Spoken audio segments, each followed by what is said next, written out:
Ooh, good boy. Where do you think the school... Every single child is unique. They have different abilities and talents, face different challenges, and will need varying degrees of help and support to reach their full potential. But when a child is denied that support, it can be heartbreaking. Well, Amy was in junior school. She had sustained huge amounts of physical and emotional bullying. She was hit, she was punched, she had hands round her throat. She piled all of her toys up at the top of the stairs and called me and said, "Mummy, if I jump now, will this be enough to send me to heaven?" And that's when I started thinking, enough is enough. This is a huge cry for help, and I have to listen, and I have to make everybody else listen. Securing the right education for your child will not only impact on their achievements at school, but will determine their success and happiness for the rest of their lives. Yay! But local authorities can often put you under a lot of pressure to accept the provision that suits them, to suit their own resources, to suit their own budgets, and really trying to work out what next to do. It can be very daunting. It seems like there are lots of challenges and lots of obstacles at every turn. My team at Sinclairslaw specialises in helping parents overcome problems thrown up by the education system, and in this short film, our experts are here to guide you through the process. Our aim is to give you a better understanding of your rights, of how to negotiate the system, and more importantly, we want to help you meet your child's unique and special needs. The first step along this journey is to identify and define the issues affecting your child's progress. He was 2 years old at his 2-year checkup, and it was a group session with other children same age, and we noticed that his speech wasn't at the same level as those children. It was just basic, you know, mummy, daddy, pointing at things, no full structured sentences. A lot of the children seemed to be speaking in full sentences, and that's where the concern was raised for us.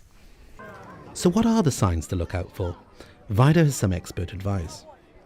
A child has a learning disability or difficulty if they find it harder to learn than other children who are the same age as them, or to make the same use of facilities as other children. So what should you and your child's teachers be looking for? Progress that is slower than other children of the same age. Progress that fails to match the child's own individual previous performance and improvement. A rate of progress that fails to close the gap in attainment between your child and others of the same age. Or a rate of progress that means the attainment gap between your child and others is widening. In these circumstances, your child may well be in need of special educational provision, either within a mainstream school or within a specialist school. So, you have identified that your child has special educational needs. What then? Chris is here to guide us through the next stage. The next step along the way is the statutory assessment process.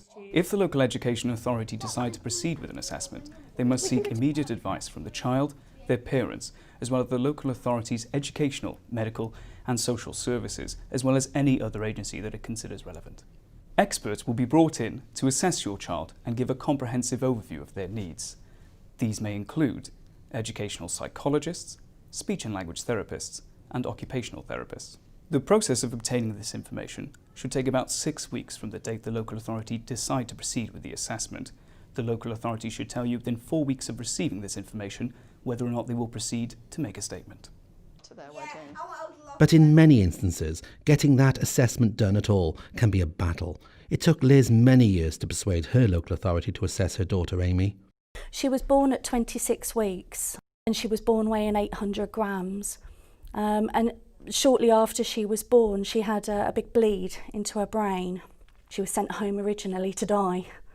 And then it came to her going into mainstream school, and I'm saying she needs extra help. You know, you're not going to be able to handle her just on what you've got. You know, it was evident that she was widening in her gap, educationally speaking, and so I asked them to complete a statutory assessment for her, and they said no because Amy didn't meet any of the criteria. They felt strongly that they could manage her needs within the school. Where there is a disagreement between the parents and the local authority about what is in your child's best interests, getting independent expert advice can be crucial. It may come down to building a case which challenges the local authority's stance, and independent experts can speak to the heart of this and really help your case. Juanita Hurley is an independent expert in speech and language therapy. Well, the absolute key thing is that when you ask or instruct an independent expert, the advice you are going to get is totally objective. We are there purely to assess, diagnose where appropriate, but specify and quantify the needs of that child, and that's incredibly important for the process that they are going through. So let's assume that a statutory assessment has been made by experts. Surely it's for the local authority now to draw up a plan that reflects those recommendations? All right, off you go then. All of the work In Wales, the report from the local education authority is called a statement. In England, its new name is an Education and Healthcare Plan, or EHCP. This is the report which officially records the special needs of your child and the extra help they need. But as Zach explains, the statement or plan may not provide all the answers you are looking for. To make sure a child receives the right support, a plan has to be drafted in a very specific way. There are 3 critical areas of the plan, so let's look at each of them. Section B of a plan, or Part 2 of a statement, must describe all of a young person's needs and how those needs impact on that young person's ability to learn. The way this section is drafted is very important, because if all a young person's needs aren't recorded exactly, then the plan may not provide what is really needed. Section F, or Part 3, must specify the provision to meet the special educational needs. The way this part is drafted is absolutely critical. The wording must be crystal clear and must spell out the provision needed in unequivocal terms. Section I, or Part 4, is another very important part of the plan. It records the school that the child or young person should attend. In conclusion, where your plan or statement is concerned, exact wording is everything. When we first got Sam's statement, we thought it was okay to do with his particular needs and speech and language needs. It was only later on that we realised that the statement wasn't worth the paper it was written on, because it wasn't specific as to setting, quantity and who delivered that support to him. And at the end of the day, it wasn't being delivered. So what if there's a problem with your child's statement or the plan? What if it's too vague, doesn't give you the legal entitlement that you want? What do you do then? When a disagreement arises over the expert report, in other words, what you believe needs to be put in place to support your child and what the local education authority is prepared to provide, the case will be taken to a special educational needs tribunal. Here's Adam to explain. At the end of the tribunal process, a case will be considered by an independent panel. Whilst the panel tries to be parent-friendly, it can still feel like an uneven contest. The psychologist has The mother and father may feel they know their child's needs better than anyone, but they are not educational or medical professionals, and their views only go so far. That's because the tribunal can only make decisions based on the law and the evidence placed in front of it. Therefore, parents need to present independent expert evidence to support their case. I thought that I could do it myself, and I was very wrong. I didn't realise what I was taking on. I would say yes, get an independent expert. Because we had such a thorough report and it really delved deeply into what Sam's needs were, what he was going to need, the setting that he needed to be in, the amount of children in a group that it needed to be small and condensed. That's what we needed. It was very detailed. Our advice is, don't be afraid to challenge the system. In total, it took about 10 years to get Amy the right help, the right placement and the right paperwork to match her. Proper educational psychology report, visual impairment reports, auditory processing reports, and collating all that information. She eventually got a statement, an appropriate statement, at the age of 14. We have seen the school provision and life chances of hundreds of pupils transformed by their parents who have insisted on their child receiving the right help and the right support. If you're seeing things running through your head, who are you going to call? Ghostbusters. Network with other parents who have been through the process. Get their help and support. They are an invaluable resource. Understand the process. Understand your child's needs. Understand the resources that are available. I ain't afraid of no ghosts. With your determination and resilience, your child can have the education they deserve. I ain't afraid of no ghost. Who are you going to call? Ghostbusters.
Hello again, and welcome to the next seminar in a series of seminars that we're doing today.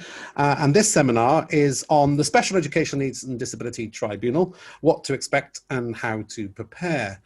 With me is the infamous Charlotte Hadfield. Charlotte, barrister at 3 Paper Buildings. We do like to have a bit of a laugh. Charlotte, thank you. Thank you for joining us. You've got a lot of experience in the tribunal. Winning and winning, winning. Again, I just like to repeat, I can't live up to that introduction. I apologise in advance. Well, thank you.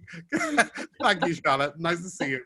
And we also have with us Melinda Erickson, a very experienced occupational therapist who often goes to the tribunal and gives evidence. Melinda, thank you for joining us. Hello.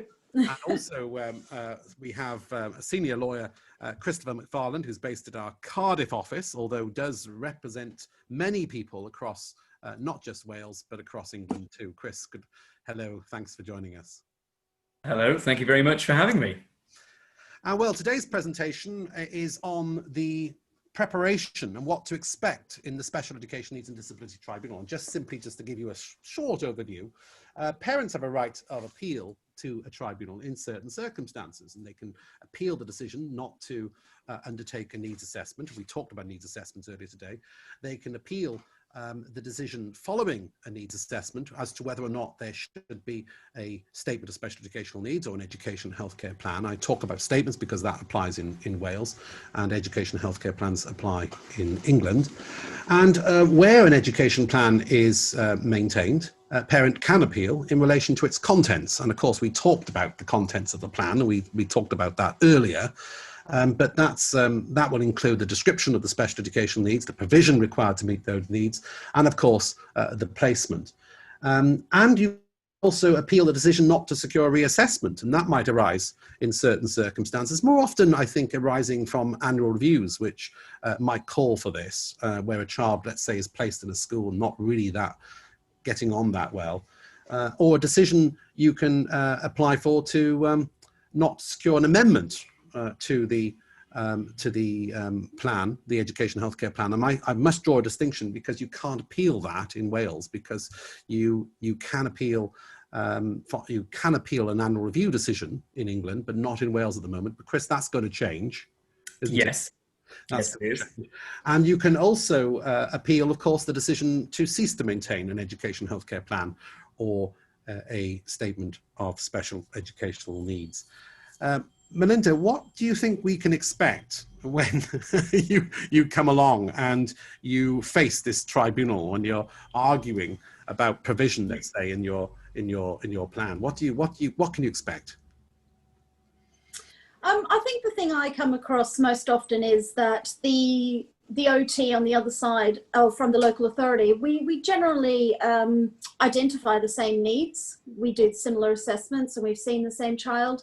But the biggest problem is that very often, I think the local authority OT is bound by resources or care pathways.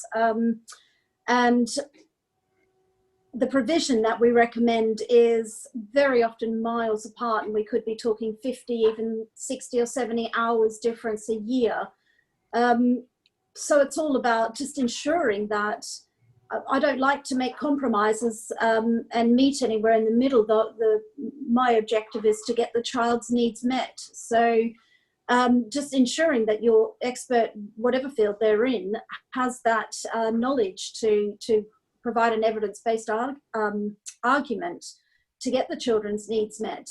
And the evidence is often there throughout all the paperwork and even the local authorities' therapy reports. So an expert who knows their evidence and knows the system and knows how to present their evidence is just so crucial here. Well, what we often see, don't we, on an appeal to the tribunal is a local authority, let's say, that might not have even obtained an occupational therapy report. And it might be unwise of them not to have issued or to have issued a plan without first obtaining an OT report. And then we see the local authority very quickly, when the parent appeals, getting one. Charlotte, do we see that quite a lot? We do. A lot of the time, not always, but a lot of the time what happens is the local authority will obtain an educational psychologist's report to inform the plan, because that's an absolute statutory requirement. You have to have an EP's report in order to issue a plan. But what we don't always see, unfortunately, is occupational therapy evidence and speech and language therapy evidence being obtained as part of that process, even in circumstances where, you know, the reports are that the child has quite profound language difficulties and some OT needs. And of course, when you're looking at a child with something like ASD, you're looking at, you know, if the child has a diagnosis of ASD, they will have occupational therapy needs, and they will have speech and language needs. I mean, an educational psychologist can pick some of that up a little, but it's no substitute for a full assessment by a qualified professional. So, but Chris, what do you say about a local authority that might commission, say, someone like Melinda to obtain a report in a parent appeal? Well, I mean, I suppose it's about time, I suppose, is my statement to that. You know, I think, as Charlotte said, you know, really, you know, it's the assessment stage. They should obtain these reports. Oftentimes they don't, not always, as Charlotte correctly pointed out, but oftentimes it is limited to the educational psychologist's advice. So, you know, whenever a parent appeals, you know, obviously local authorities have a duty to go through that process. And if they recognise that actually, you know, the parent's points about occupational therapy are relevant and we do need to assess them for ourselves, then they should do that. You know, and as Melinda says, you know, oftentimes you'll find that experts actually agree on the needs. You know, you don't normally get too much pushback in that regard. However, in terms of provision, you know, as Melinda also said, you know, you may have the local authority expert or the NHS expert, wherever they're based, have certain, you know, criteria and pathways that they feel they need to adhere to and apply, whereas an independent expert isn't confined by such restraints. So they can simply advise what they think is best. So on the whole, it's a good thing. But of course, I can understand parents' frustrations. They think, well, if you got this report in the first place and put it in the plan, I wouldn't have had to appeal. So I can understand parents' frustrations with that. Well, I mean, I go a bit further and say, where does that leave parents of, or children, I should say, of whose parents can't afford to? The child is shortchanged.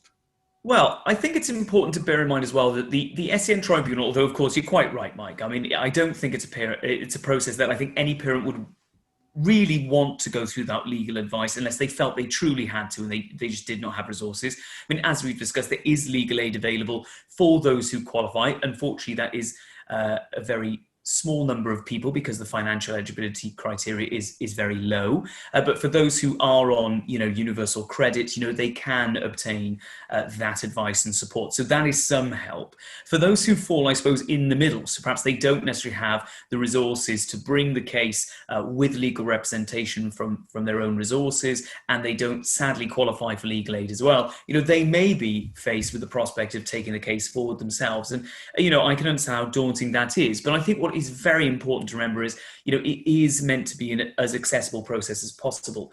And of course, you know, if parents do bring the appeal, then of course they may still get that, I suppose, benefit for the local authority conducting those extra assessments, even if they don't go without legal representation. But I certainly don't envy any parent going through that process, because it's hard enough as solicitors, as experienced legal advisors, you know, for parents. You know, I have seen from many of my clients, and even, you know, in my personal life as the elder brother of a young lady with significant learning difficulties, you know, it is very, very daunting to bring it yourself.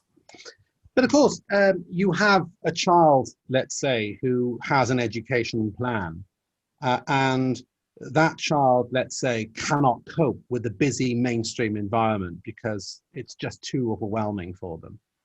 The local authority has recognised within its plan that the child has these sensory overload issues, but has not considered it appropriate when making the decision to put the child into school X to first obtain an occupational therapy report. A parent of a child who cannot afford to appeal, maybe they're daunted by it, or they just simply they just simply don't have the skill or means to deal with it, are left in a situation where that child continues in school X, overloaded and distressed. The point that I'm making is that where does it leave so many children if the statutory regime that requires the local authority to obtain certain evidence when they're commissioning an assessment fails to do the most basic thing that's necessary, and the authority only do something? Admittedly, Chris, a warm welcome to it, even though it's belated, but they only do something in response to a parental appeal.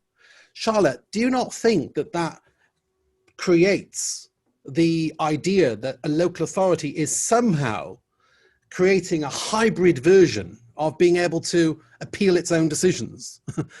Where the statutory provision is saying it is the parent's appeal. The local authority has determined the question about what the child's special education needs are. It has excluded the occupational therapy or speech therapy or physiotherapy advice. And the parent, because the parent is going to commission that advice because they say it's central to the case, they need speech therapy or whatever, the local authority then goes about and getting it and tries to strike words through the education plan that they've themselves issued. Does that not trouble you? It can be very frustrating, I think, when you are representing a parent and the original EHC plan is, I mean, they are, the quality of them varies. Some local authorities are very good at EHC plans. I have seen some EHC plans that are very sparse indeed, just a couple of words under every heading, the kind of thing that nobody has ever really looked at properly.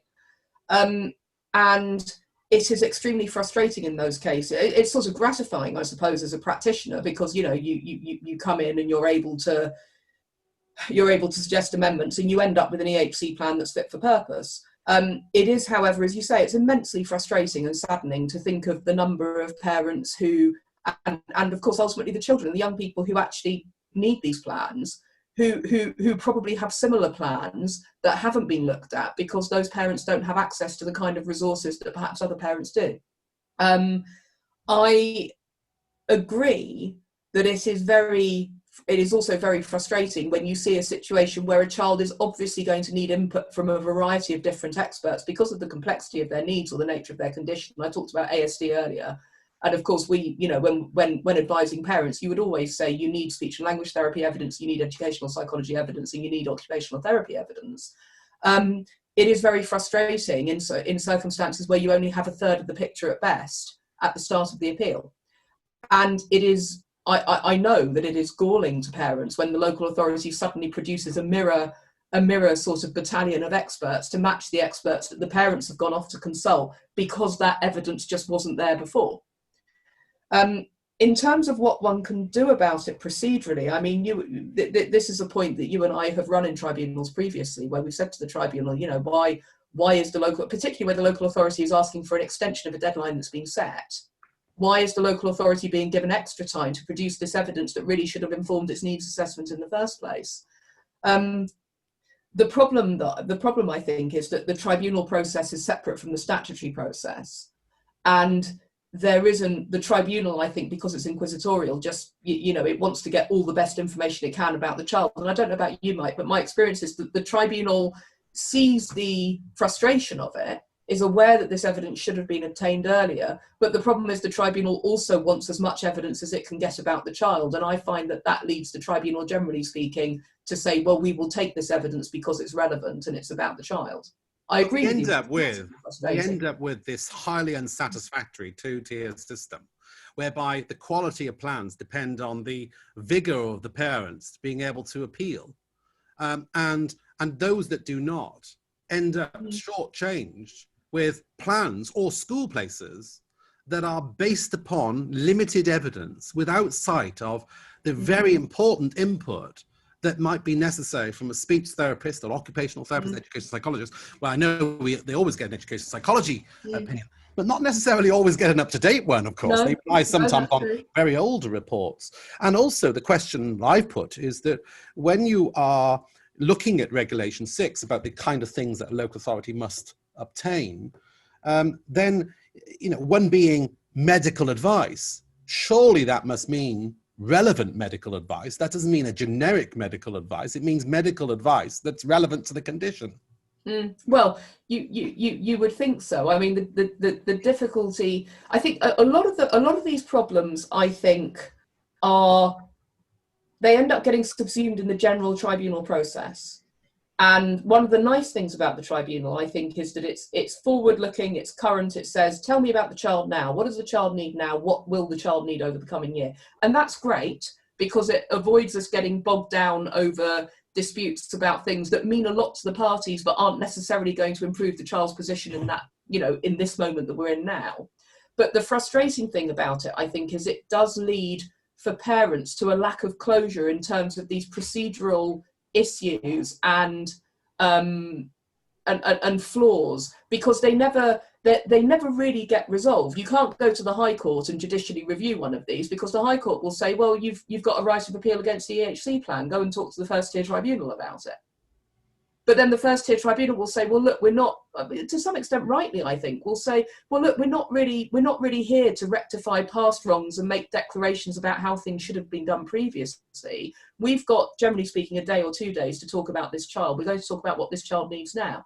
And I agree with you that the problem with that is that these real concerns that parents have don't get resolved. I suppose there is the local government ombudsman.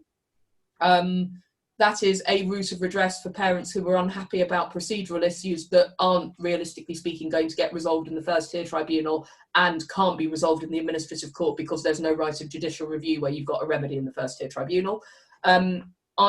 I hear varying reports of how effective the local government ombudsman is, and it probably depends on the parents I'm talking to and the facts that they describe.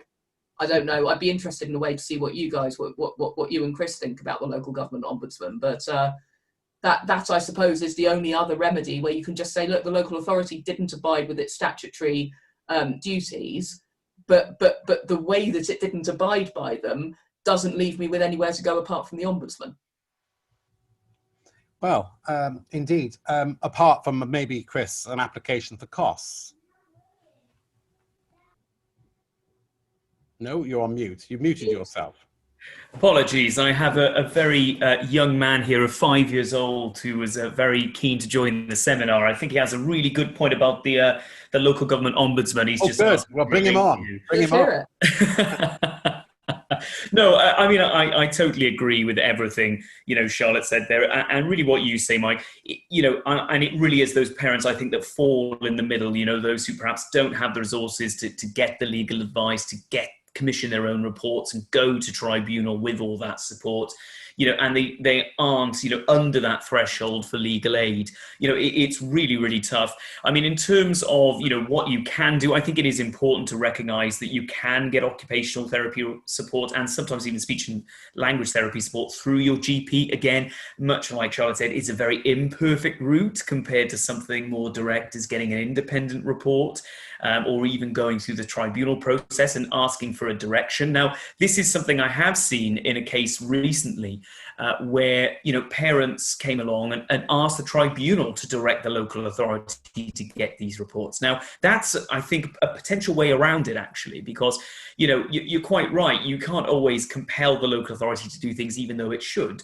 You know, if you're faced with a situation that, yes, you have an EP report, maybe you're not happy with that, but then you don't have any speech and language therapy advice, you don't have any occupational therapy advice, and you don't know where to turn. I mean, first you have the option of mediation now, certainly in England. That's something to explore and to ask through that process that the local authority undertake, I suppose, these missing reports. You have the option, as we just discussed, about going to the GP. You do, as Charlotte said, have the option of a complaint to possibly the local government ombudsman. From my perspective, I think that what you may wish to do is appeal, but as part of the appeal, you know, write to the tribunal, ask that it directs, and essentially that's a fancy lawyerly term for it tells them to get the reports that are missing. You know, and I've seen that work quite effectively. And I have to say, you know, as Charlotte and I both experienced, I'm sure you have as well, like as an inquisitorial jurisdiction, the tribunal does want to have the best evidence it can. And that can sometimes be frustrating to parents where local authorities are using it as another bite of the cherry to get assessments and reports that it should have done earlier. But likewise, I think parents need to embrace that and say, look, I'm here on my own. I can't afford these reports. I wouldn't know where to start with these reports. Tribunal, can you get the local authority to conduct these assessments now? Because unless we get them, you as a tribunal are not going to be able to make an informed choice here. And as I say, I have seen the tribunal direct the local authority to do that. But Melinda, you'll often see reports that might be obtained through that kind of system being very vague in its recommendations, particularly if it's coming from a body like the NHS, who's starved of resources but don't have necessarily the ability to deliver the provision that they might know or believe is best suited for the child. Yes, I think it's becoming more and more common when I'm finding parents are able to get the tribunal to direct the NHS to either do an assessment or to fund the assessment that I know the tribunal can't order the NHS or the local authority to fund one of my assessments, but it's becoming more common that they're agreeing with parents. We don't have, say, a sensory trained OT who can do the assessment. So parents are requesting that they all find that OT and the local authority are funding it. It's very rare to get that, but it seems to be happening more. I would just urge parents, it is hard, but there are limited charities. There's some independent therapists will do payment plans or certain types of charitable rates for a certain number per year, pro bono cases. So it's always worth contacting the charities that are around and contacting the therapists, because we can put them onto those types of charities. And I know that it's not going to happen for everybody, but these days, just the harder you fight and the louder you shout, the more likely you are to actually get things like these. I think the thing that's very unfair is that the parents themselves are often suffering trauma from this process. It's a very draining, very traumatic process. The children are suffering in school, but so are the parents. So it's having that, the ability to fight, which is really hard, I think, especially when these go over many years quite often. And that's where having experts like yourselves, and if you can't afford representation, then really good charities to advise you and just stop some of those dead ends that you keep running into. And we see this all the time. I mean, interestingly there, Charlotte, thanks, Melinda. The interesting point there that Melinda's made about the local authority may not be forced to obtain a particular piece of evidence in the tribunal process. How does that fit with regulation or rule 5 of the special needs tribunal rules, which actually sets out the case management powers that are open to the tribunal, which in course is powers to regulate its own procedure and to require evidence that it considers important as an inquisitorial body? Yep, I would say that there is a power to order a report. I can't see any reason why the tribunal shouldn't do that, particularly where there's obviously a gaping hole in the evidence that the local authority is putting forward, and that's going to leave the tribunal unable to decide the case properly. I think that to some extent, I think that is definitely, if you're in a situation where that's the only way that you're going to be able to get the reports, then I think that is a very sensible way of approaching it. I think that the two difficulties that might arise are firstly that when the local authority is getting its reports from commissioned services, so when it's getting its report from NHS services that it sort of block buys in, which is what most local authorities do broadly, there can be pretty long timescales in terms of getting your child or the young person who the appeal is about assessed. So that can be an issue. The second thing is that in some areas there are quite carefully thought out protocols and pathways for assessment and treatment of children who have certain conditions. So in a particular local authority, there might be a situation where For example, with speech and language therapy, there are broad pathways of treatment, and children will be sort of put on the pathway that most suits the condition that they have. And I think that for the vast majority of children in this country, that works very well. We can never forget that most children with special educational needs in this country don't have an EHC plan, and the vast majority of them are in mainstream schools. So it's important to remember that. But the cases that we see, I think, tend to be the more complex cases. And the difficulty is that the more complex your child's needs are, the more bespoke the provision will be that is required to meet them.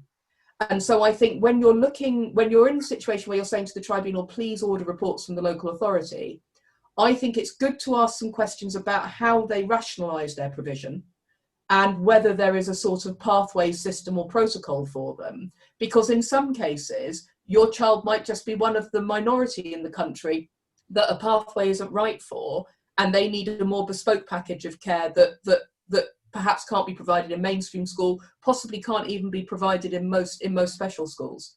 But it's really important just to investigate that, because what you don't want is for a child with really complex needs to end up getting put into a plan for treatment that meets the needs of lots of other children but is not going to meet theirs. Absolutely. Well, there we are. That's the Special Needs and Disability Tribunal. I mean, it starts with the rights of appeal. You have those rights. You must first consider whether or not to go for mediation in order to pursue that right. I think what the real theme of what we're saying today is that if you are going to be challenging a decision of the local authority, be familiar with the case management powers that the tribunal has, including to obtain certain information. And also, I think another tip would be to make sure you ask the right questions of the experts. So, you could do that maybe even in the assessment stage. So when the experts produce a vague report, you ask them questions. Why is it? What?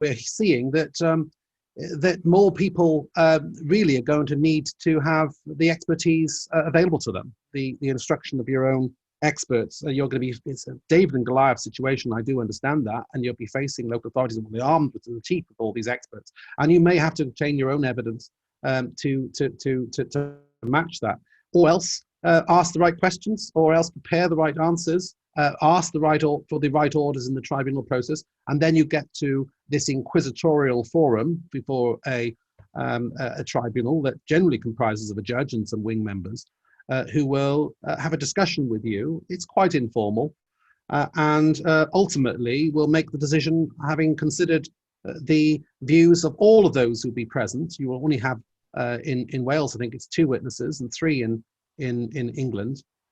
Chris, if I'm not mistaken, I think that's what the situation is. I always get away with 3 because I always ask for them. Yes, right. But I do find it extraordinary that there is a system, a judicial system, that limits your witnesses when you have a child with multifaceted difficulties. How can you really say that's a safe system? But you ultimately then get your case heard, and you await the decision of the tribunal. And once that decision is made, you do have a right, if you don't like that decision, to appeal it to the upper tribunal, and that's where legal aid could be available to you. But there's a lot to take in, I know, but there's a lot of tips that we've given you here today, and it just leaves me to say thank you once again for joining us for this part of the day and this presentation. The next part of the day will be Chris talking about enforcing the plan, which is a recording we did earlier, and that'll be on a bit later on this afternoon. But thank you all very much, and thank you all to the panel who's joined us here today. Thank you all for your contributions. Thank you. Thank you. Thank you.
This presentation now, the following presentation anyway, is going to be talking about the enforceability of statements of special educational needs and education and healthcare plans. And for that, we are going to introduce to you Chris McFarland, who's going to be presenting this very important presentation.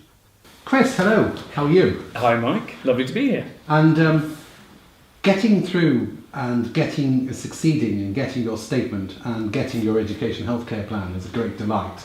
But often the problems start emerging about policing it. Yes, that's right, Mike. I mean, as you know, our colleagues have said, you know, there are many steps to getting a statement or an EHC plan, and of course to making sure that you've got the right content in that plan. So it's detailed, it's specified, it's quantified, and taking all those precautions. So, you know, after those victories, you know, the hope is that it works fine from there, you know, that the hard work's done and the child can make progress and continue their education. But there are times, as you just said, that sometimes things don't go right, and what we're talking about here today is what to do when things don't go right. When things don't go right, and it happens quite a lot. You generally detect that probably at annual review stages, maybe, when you discover that, what's that speech therapy? You haven't given me any, and so on, for my child. That kind of thing emerges, doesn't it, in practice? Yeah, absolutely right. So we start with, you know, what are we enforcing? Well, we're enforcing the special educational provision, which, as our earlier presentation showed, is, you know, the support that the child or young person needs, you know, in school or outside of school to support their education. So it's something that's additional to or different from that's given to the generality pupils. That's the definition both within the Education Act in section 312 and also then a very similar definition in section 21 of the Children and Families Act. So that could be, as you just said, your one-to-one learning support assistance, your speech and language therapy, or SALT as we would call it, and any other provision like that. So what happens if, you know, even though it's written down, it isn't delivered? Well, as you say, there are many times that can come about. It might be that you ask your son or daughter, did you see your therapist today? And they just say no. You know, for other children, particularly those who can't communicate very well, there may be a homeschool book that records therapy or records certain sessions. You may have a short paragraph from the therapist, and all of a sudden that's not appearing in the book, or you're not hearing about that, or you may even make inquiries to the teacher and they say, no, it's just not happening anymore, therapist isn't turning up. So in those circumstances, you know, it's important to know what your rights are, and it's important to know what steps you can take to enforce the statement. What's the difference in terms of the enforceable provisions of the legislation? You can enforce it whether it's a statement or whether it's an education healthcare plan, can't you? That's right. So both are enforceable. So in terms of a statement, you have part 3 of that statement that lists the special educational provisions. So that day-to-day support that we talked about a moment ago, that will be listed and quantified in part 3. In an education healthcare plan, that same provision will be listed in what's called section F. So, of course, that would be your go-to. So that should give you, as it were, your recipe for supporting your child. What do they need on a daily basis? And in many ways, it's like checking off a list. You know, are they getting what's listed there? And if they aren't getting something that's listed there, that's when you know that there may be a breach of the local authority's duties. And so is there a difference between the duty that exists in Wales versus the duty that exists in England? Or? So presently, yes, because of the easements with coronavirus, which I'll explain in a moment. But broadly, no, in terms of the enforceability. So in the Education Act 1996, which deals with statements, which apply here in Wales, you have section 3245, which confirms that the local authority, where it maintains a statement and the parents have not made the provision themselves, then they must arrange that the special educational provision that's listed in part 3 of the statement is provided. So the buck stops with them. It's not actually the school's job, it's the local authority's job. Likewise in England, section 42 of the Children and Families Act 2014 has much the same provision, where an education healthcare plan is maintained by the local authority, the buck stops with them and they must arrange. Now, as I said, with the coronavirus, 2020 is never easy in many ways. You know, we've now had these easements under the Coronavirus Act 2020, and the Secretary of State has, since the 1st of May, put in place what's called an easement under the powers of that Act that reduces the duty in England from an absolute duty, so in essence a duty that you must provide the provision in full, as it were, to a reasonable endeavours duty. That same easement has not applied in Wales, so in Wales it's still an absolute duty. But what the reasonable endeavours duty means is that whereas normally in circumstances where that's not in place, the local authority has to provide everything that's in section F, of the Education Healthcare Plan. So if it's full-time one-to-one support, it must be provided. If it's an hour speech and language therapy session per week, it must be provided. Whereas now it's a reasonable endeavours duty, they can fail to comply with that, provided they've made reasonable endeavours to comply. Now, what's reasonable is going to be determined on a case-by-case basis. So, for example, in a more urban setting, let's say central London, you'd want to have the local authority prove that they reached out to all local providers of a particular service, let's say speech and language therapy, and received confirmation from those local providers that at the moment, due to coronavirus, they could not provide that service. You know, if they cast their net far and wide and made a reasonable attempt, an attempt that the court or tribunal would consider reasonable in comparison to other reasonable local authorities, then it could be considered to have conducted reasonable endeavours.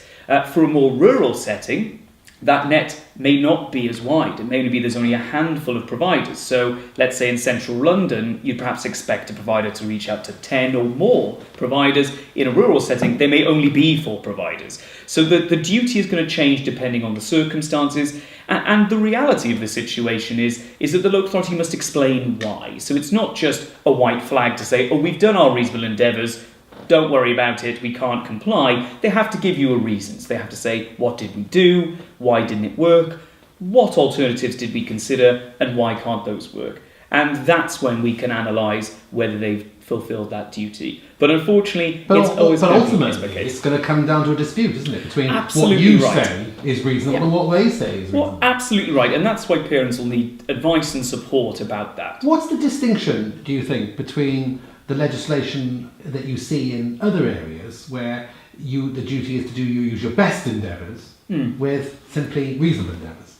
Yes, I mean, the duty, I mean, this is typical lawyer terminology, is it? Best versus reasonable, what's the difference? I mean, obviously best would be a higher standard, so, you know, in practice, the court is then going to want you to essentially exhaust or nearly exhaust what's available to you. So let's say, you know, we go back to that central London, if we say reasonable is 10, and that's just a number, of course, it could be something much more different in practice. But let's say it's 10, best might be 15, best might be 20, you know, depending on what was available, you know.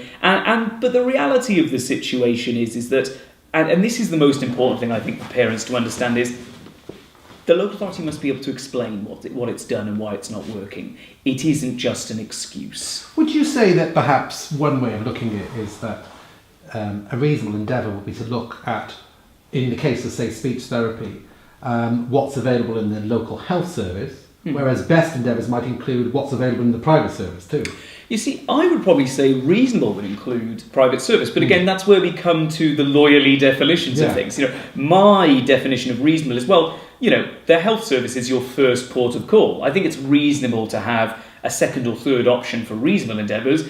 Best endeavours would be to exhaust those local options. So I agree with you in that regard. And what about resources? I mean, if you simply have no money, the councils are strapped with cash. Yes, I mean, that's obviously an argument we hear even when the duty is an absolute one, is that, oh, we can't afford this provision, so we're going to try and reduce the provision in the plan. So you're quite right, where it's now a weaker duty temporarily, you know, obviously that argument could very well be raised again. You know, it's a difficult one to see how that argument is going to run, because on the one hand, it's no longer an absolute duty, so I suppose when we consider reasonable endeavours, if you have no money to spend, have you exhausted those reasonable endeavours? Certainly when we see a reasonable endeavours in a commercial context, where we do sometimes see it, that would be a perfectly legitimate reason to say no. You know, if you and I are both businessmen and you have a reasonable endeavours duty to give me a particular service or fulfil a certain end of a bargain, but you currently don't have money because of the coronavirus, the court would be unlikely to enforce that against you.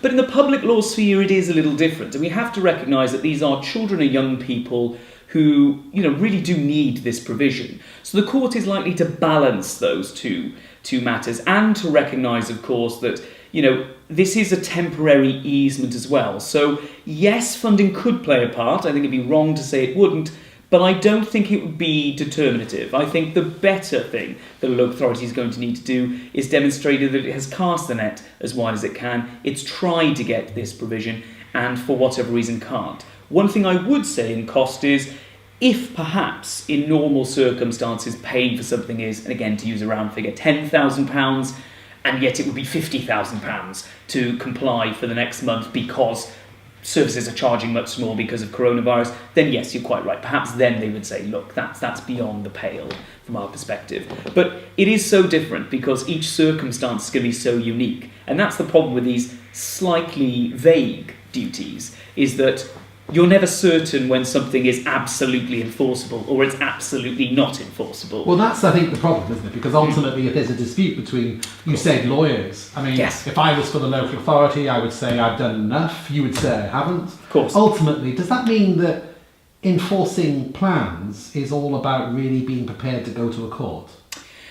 I think it depends on the circumstances. I think it's one of those situations that you always have to be prepared to go to court if what you need is valid. So if your child or daughter is suffering and they're going to get legal aid in their own name, then absolutely that's the right approach. But taking legal advice is so vital because, as we say, that person who understandably is frustrated and upset because the local authority can't provide their son or daughter with the provision necessary to meet their needs, you can understand why they want that enforced. But if in that particular occasion the local authority really has done everything it can, it may be that the lawyer says, sadly, at the moment, while this temporary easement is in place, it's not possible. But, I think what's really important to stress is this is temporary. The current easement is to expire on the 31st of July. There will be consideration as to whether it will be extended. I think the likelihood is we're going to see it extended till September, just because for the vast majority of pupils, the school year is over right now. Obviously, for those in 52-week provisions, not so. But this broadcast might not go out until the end of August, so... Well, of course, the people watching then will have a better idea about the future than I do right now. But I think it's important to bear in mind that this is not something that is set in stone or foreseen to go on for a long time. It is a rolling and renewed easement. So as I say, the last one, the current one at the time of filming, was the 1st of July to the 31st of July. And likely the next one will be the 1st of August to the 30th of August, or possibly even until the end of September. But they are temporary and they will come to an end. So, and really when you look at the easement, the explanation is simple, is that to keep the absolute duty on the local authorities could force difficult situations related to the virus where you have maybe therapists who are shielding, who can't provide services, unable to deliver, or forced into a situation of coming to work, vulnerable and possibly shielding young children, in an awkward situation about being forced to have therapy. So that's really the practical situation that easement has occurred in. So I do think it is important to stress it's temporary. It is a pain, and I think it's absolutely fair to say, I think for us lawyers and definitely for parents.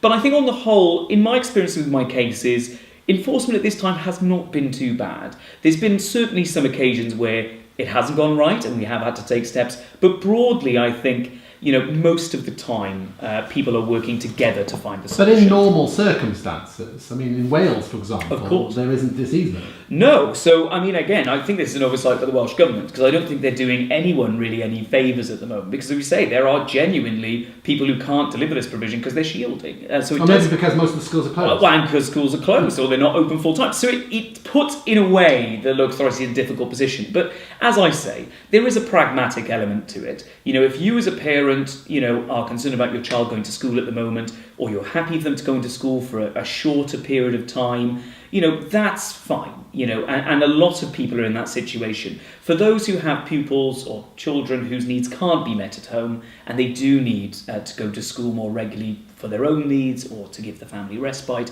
then you will find that actually most of the time those needs are being delivered to. They're the ones that are being prioritised. This is part of why this easement is in place in England as well, is that does allow some prioritisation for those who literally must be in school versus those who can be at home. And as I say, it is a temporary measure. But let's say that let's just imagine a case in normal circumstances. Let's say a parent in York, and they have got their education and healthcare plan, they're absolutely delighted. They discover that the one-to-one support, for example, that the plan had guaranteed, or at least said to have guaranteed, is not in place. And it hasn't been in place now for 6 months. Practically, can you take a parent through the steps of what they would be expected to do in those circumstances? Absolutely right. So we're now in the normal time. So this easement we've just discussed is no longer in force. It's now an absolute duty, just like it is in Wales. It must be provided. Now, first of all, we're going to use in this example the fact that this provision is properly specified and quantified. So it's very, very clear that it's full-time, 32 and a half hours. That's important, isn't it? We'll come on to the reason why in a moment. But I think that's probably for that was another presentation talking about the specificity. But let's assume for the minute, you're quite right. Yes, quite right. That this child, let's call the child Jenkins. Jenkins has full-time one-to-one support dedicated to him, written in his education and healthcare. So it's very clearly specified, it's clear and unambiguous. 32 and a half hours one-to-one support. You couldn't mistake it either. Jenkins, or Jay to his friends, I think he likes to be called, Mike. He isn't getting this support. So what happens? Well, I think the first port of call is, go to the school, speak to the teacher. Hopefully the parent will have a good relationship with the teacher and kind of work out, well, what is going on? Of course, obviously in your example, it's been 6 months, so there's no real excuse for that. But let's say it's been a week and parents are thinking, oh gosh, what's gone on? Maybe they're ill. Now, of course, there should be a substitutive course. That doesn't give any excuse. But if it's a temporary absence, perhaps it can be forgiven. Perhaps it will be resolved by the following Monday. So it is good to have that opening dialogue. But let's say we are in this 6 months. You've had that dialogue. It's not worked. Where do you go? Well, as we discussed, the buck does stop with a local authority here. Now, the difficulty for parents in this is, who do they communicate with? Do they reach out to their education caseworker? My answer is, yes, you could do that. But truthfully, we have to bear in mind that judicial review time limits are very tight. They are promptly, in any event, within 3 months. Now, of course... No, we haven't even got on to judicial review yet. We're talking about the first step. What, of course. Parents won't know what judicial review is. First step, go to school. Yeah. If you can't go, if school doesn't help you, reach out to your caseworker. Yeah. If they don't help you, then go to a lawyer. I think that's where you go at that stage, the third step. And I would go quickly, and hence why I said about the time limit. I would say, give the school a couple of weeks, to get back to you. If they don't get back to you, escalate it to the local authority, because the buck stops with them. And if they don't get back to you in a couple of weeks, go to a solicitor. Now, some people might say, well, you have school complaints, you have local authority complaints. Why not do those first? The truth of the matter is, they can take months to be dealt with. And where you've already had a child or young person not getting their provision during this time, they're losing valuable time. In normal circumstances, it's an absolute duty. Nothing but full compliance is permitted. So that is where you really want to go to a solicitor, because, as we just revealed earlier, judicial review time limits are short. And it's important you go to a solicitor at the earliest opportunity once you've taken those 2 practical steps, just to make sure you're getting the right support. So to a parent who's listening, you mentioned the term judicial review. Yes. What is that? So, broadly speaking, it's the power of the High Court and the higher courts to review decisions that are made by public authorities. Now, just to be clear, they don't replace those decisions. They don't substitute their own judgment. They essentially look at the law which empowers those authorities to make decisions, looks at the relevant case law that also explains how those powers should work, and decides really if the proper process has been complied with. So it doesn't say whether the decision's right or wrong per se, it doesn't agree or disagree, it says, was the right process followed? Was the law complied with? Were the decisions made within the powers of the local authority, and decisions of that ilk? So it isn't something I would ever recommend a parent to do by themselves for multiple reasons. One, it is a complex area of law where it can sometimes be counterintuitive what your grounds for judicial review are. Secondly, there are cost consequences to judicial review. So even if you don't incur your own legal expenses but issue the claim yourself, if you were to lose or not get permission, then of course you would be eligible to pay the costs of the other side if they were ordered against you. Oh, wow. And that can be very expensive. So it's always important with judicial review to get proper and robust legal advice, not just on whether you can go for judicial review, but also its prospects. And then you can make an informed choice about what you want to do. So we've gone through the first phase, which is to try and get the school to acknowledge something's gone wrong and to find more information. Yes. And the second stage may be to contact the local authority's case officer. Yeah. And then the third possibly is or maybe it's merged with the second, you go and seek some advice from a lawyer. And what would a lawyer then do? I mean, because would you automatically get legal aid, for example, or would you? Yeah, unfortunately, legal aid is not as comprehensive as perhaps you and I think it might should be. It's one of those situations that very few people qualify for legal aid. Sometimes it is possible to get it in the child's name as well, and that can be very helpful. But on each case, we would assess a person's eligibility for legal aid for a case like this. And oftentimes we can do it in the child's name, which is very, very helpful. And again, whether any case can go to judicial review is reliant on a number of factors. So we talked earlier about that specificity and quantification. So if you're trying to demonstrate that a duty has been breached, you have to explain exactly what's been breached. So when we talk about in our earlier presentations about how clear and specific you want a plan, as I said earlier, it's a bit like a recipe for baking a cake. If you say to someone who's never baked a cake before, oh, you just need flour, butter, sugar and water, an egg, and then you mix it all together and put it in the oven. You've given them the ingredients, you've told them to mix it together, you've told them to put it in the oven, but they don't know the quantities, they don't know the timing, they don't know the temperature. So it's unclear whether they're going to end up with a cake or a mess. And it's a bit like that with a statement of special educational needs. If you say, we'll go back to Jay, Jay needs one-to-one LSA support, but that's all it says. And he also needs some speech and language therapy, but that's all it says. Well, okay, how do we know when that's not being provided? Because in the reports the parent probably read before the plan was created, it might have said Jay needs full-time one-to-one support dedicated to himself, delivered by a person with 2 years' experience of helping children with, let's say, he has autism, so autism. And likewise, speech and language therapy report might say a 30-minute weekly direct speech and language therapy session by a paediatric speech and language therapist with 2 years' experience in treating and supporting children with autism and associated speech and language needs. Now, those are really specific and a bit like saying 200 grams of flour, 100 grams of butter. You can now see how even a person who doesn't understand these areas can follow that recipe and deliver it.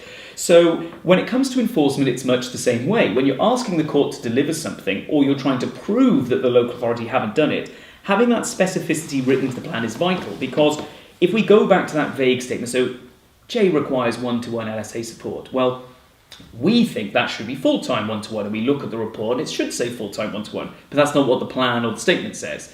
So when we go to enforce it, the local authority or the school say, oh, he has got one-to-one support because there's an in-class support and she gives him 10 minutes per day of one-to-one support.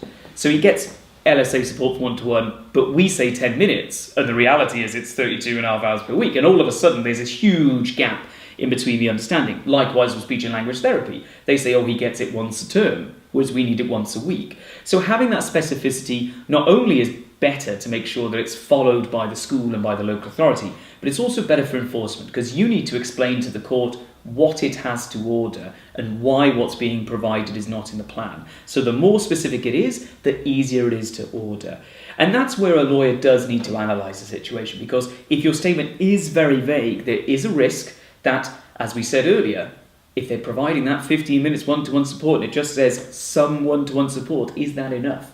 And we get into that horrible territory we did with reasonable and best endeavours. It's all a bit vague and it's not very clear. So that's why you need a solicitor to kind of really guide you. And also that's why, as we talked about earlier, getting advice on draft plans from solicitors is also very helpful, because it's like an insurance policy. You get it checked out by a professional before the problems arise. And they can tell you, well, okay, these bits need to be improved. And then when that rainy day comes, when that problem arises, when you need to make that claim, it's much easier to do. And that's also a vital So really thing. going back to that third stage though, you've gone to your solicitor. Yes. And you said that they might be able to apply for legal aid. Is it right though that they don't get it first? You've got to first write a letter, haven't you? So it depends on the circumstances. If they're eligible for what's called legal help, and I don't want to go too much into those technicalities. No, that's another presentation. Quite another presentation altogether. But if they're eligible for legal help, they may be able to get the letter prepared for under that element of legal aid. If not, then yes, that element may need to be paid for privately. But it would depend on the circumstances of each parent. So let's assume that I don't qualify for legal help. I'm a person who's seeking to enforce Jay's case, and I want to go to court, I come to see you, I would pay you, would I, for drafting that letter? Yes, if you weren't eligible for legal help, yes, that would be a paid-for service. But first things first, we'd kind of talk to you about those costs in advance. So everything would be made clear to you. And let's say you said, yes, I want to proceed. Happy with the fees, let's go.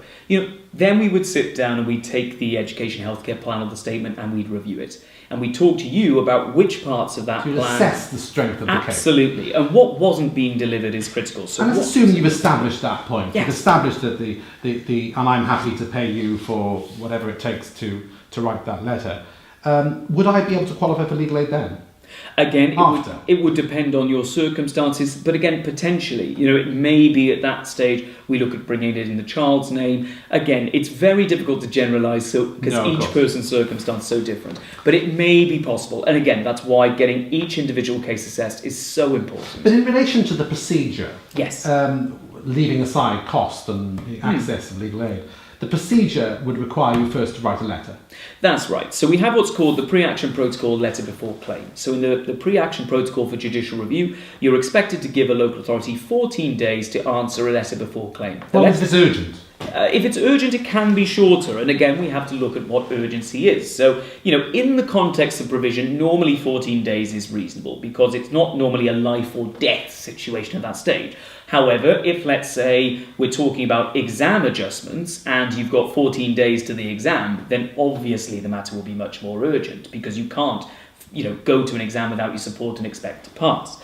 So, okay, let's say, we're giving them 40 days. Well, what does our letter before claim do? Well, it explains who we are, who the claimant is, why they are claiming, and what the breach is. And it essentially explains to the local authority in this case why they aren't complying with the law and why they must comply with the law, and gives them 14 days essentially to return to us and say, sorry, we'll get it right now. Okay? And I do have to say, in my experience, that is 90% of the responses we get to a claim like this. Most of them at that point, you send it to the CEO, he gets awfully grumpy with staff and says, what's going on here? And most of the time, as I say, they will at that point say, okay, we'll do it. So it could be quite a simple step. It could be quite a simple step. And what happens if they say no? Well, quite. In those 10%, and unfortunately there is still a 10%, let's say, that go on and fight it. And they may fight it on a number of reasons. They might say, like we said earlier, that isn't what the plan says. The plan doesn't say you need this amount of provision.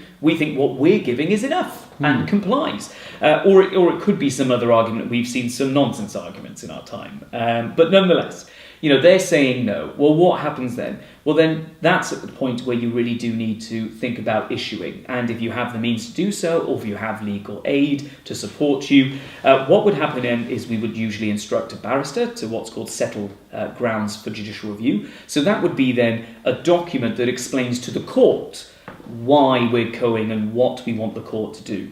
And it would be very much similar to the pre-action letter, although set out in a different format. So explain what the facts of the situation.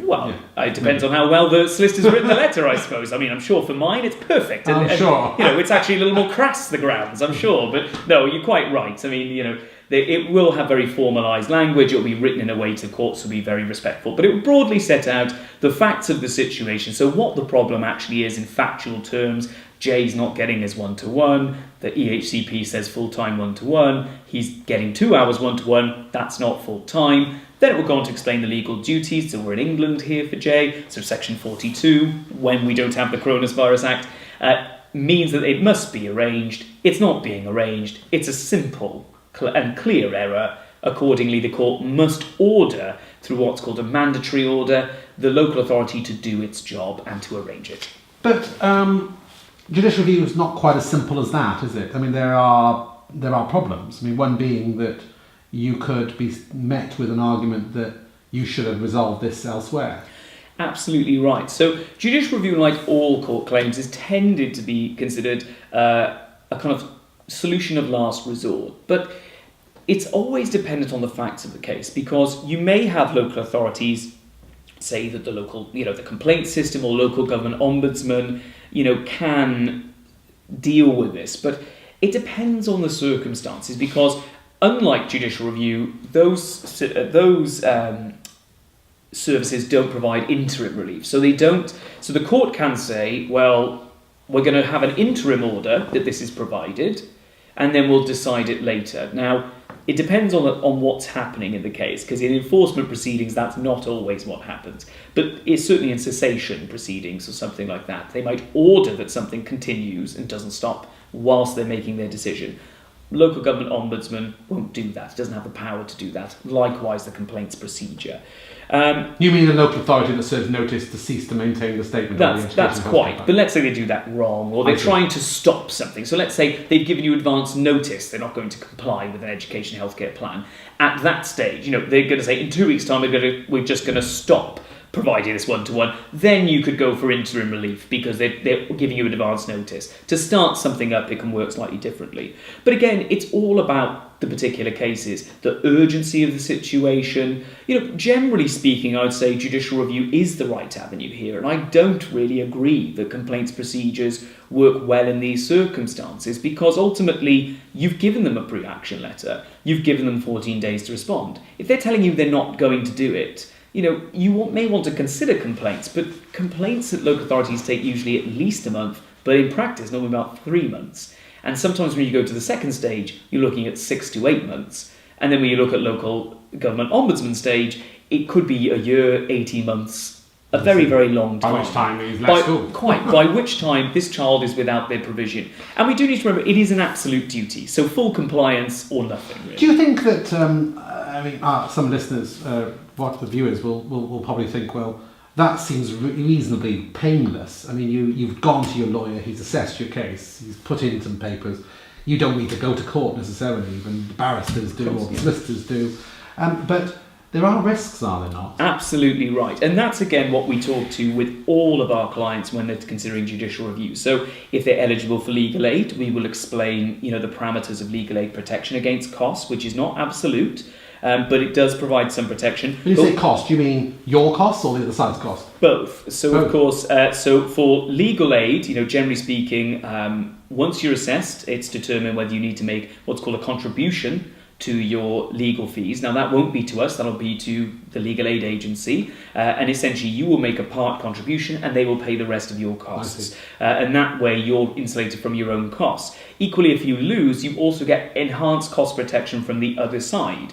So oftentimes they won't be able to enforce costs against you, even if you lose, without leave of the court. But equally, the court, even if it were to enforce costs against you, may order much reduced costs in accordance with the legislation around legal aid. But you can get cost protection? You can sometimes get cost protection. You can get things like cost capping orders or even cost protection orders. Again, it depends on your personal circumstances and your means. Certainly if you're of lower means, the court will take that into account. Or maybe if you're taking a point of principle, points that's in public importance. Absolutely right. So there are a lot of different reasons. But, generally speaking, if you don't qualify for legal aid, you may not qualify for those type of protections. It is important to bear that in mind. So in those circumstances, we would talk you through the costs of going through judicial review. We would also talk you through the costs of potentially losing a judicial review, and then we'll talk to you about the prospects, because, if it's a very clear plan, if it's very clear that it's not being delivered, then your prospects may be quite high, unusually so in judicial review, which can often be quite uncertain because it's very nuanced. But where it's clear, and that's why having clear plans is so important, you might have a very high chance of success. So you may find it as for lack of a better phrase, a calculated risk to take that chance, okay? Equally, if you're very affluent, it may actually be that this money is not so expensive for you, within your means. And generally speaking, a lot of parents do think that, well, on the whole, this is for my child, they need it, we've got to go for it.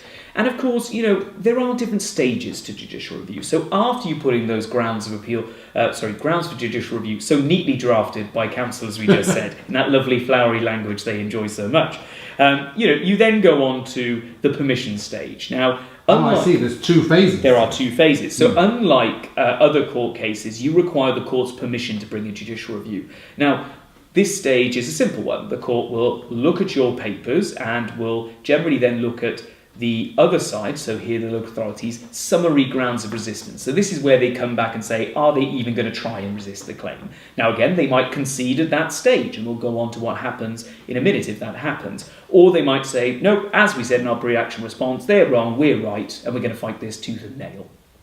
So the court then has to look at this, the judge will then have to look at this and say, right, does this have essentially a reasonable prospect of succeeding? If he considers it has a reasonable prospect, and again, if your plan is clear and the breach is clear, you should do, then he will grant permission, and you will then be able to go on to the kind of substantive step, as we would call it, of judicial review. If the High Court considers that you don't have that reasonable prospect, it may refuse permission. And it can do so in two ways. It can just refuse permission, at which stage you have the option to renew. So you can ask for it to be reconsidered through an oral hearing. That's where your barrister turns up, or your solicitor advocate turns up, and speaks to the court and explains why the court's decision was definitely not wrong, but mistaken. We never say a court's wrong, but they're just mistaken about their decision. So that's what would happen at that stage. And of course, you might succeed at that stage and get permission granted, or it might be refused outright. The second way they can refuse permission, if they say that essentially, there is without merit. And what that means is that in the eyes of the court, there is never a prospect of this case succeeding. It's wholly without merit. That's extremely rare. And in circumstances such as this, unless you got it wrong, you wouldn't get a decision like that in a case like this. It might be said to be completely without merit, for example, if your plan describes that the child J has access to adult support, and you go to the court and say, well, he hasn't got a one-to-one support worker who's dedicated to him. And the judge will say, well, that's not even guaranteed in your plan. Exactly right. Exactly right. Yeah, perfect. So your first stage then is the permission. So that's like the gateway into the process. So you're not even really, you that early stage, are you at risk at that point? You are at risk at that point, but it's a reduced risk. So, let's say, it's costs around £5,000 to get to that stage, something along those lines. And your cost exposure from the other side is probably another £5,000. So you are risking potentially there a possible cost order of £10,000 for that stage, which is no short order.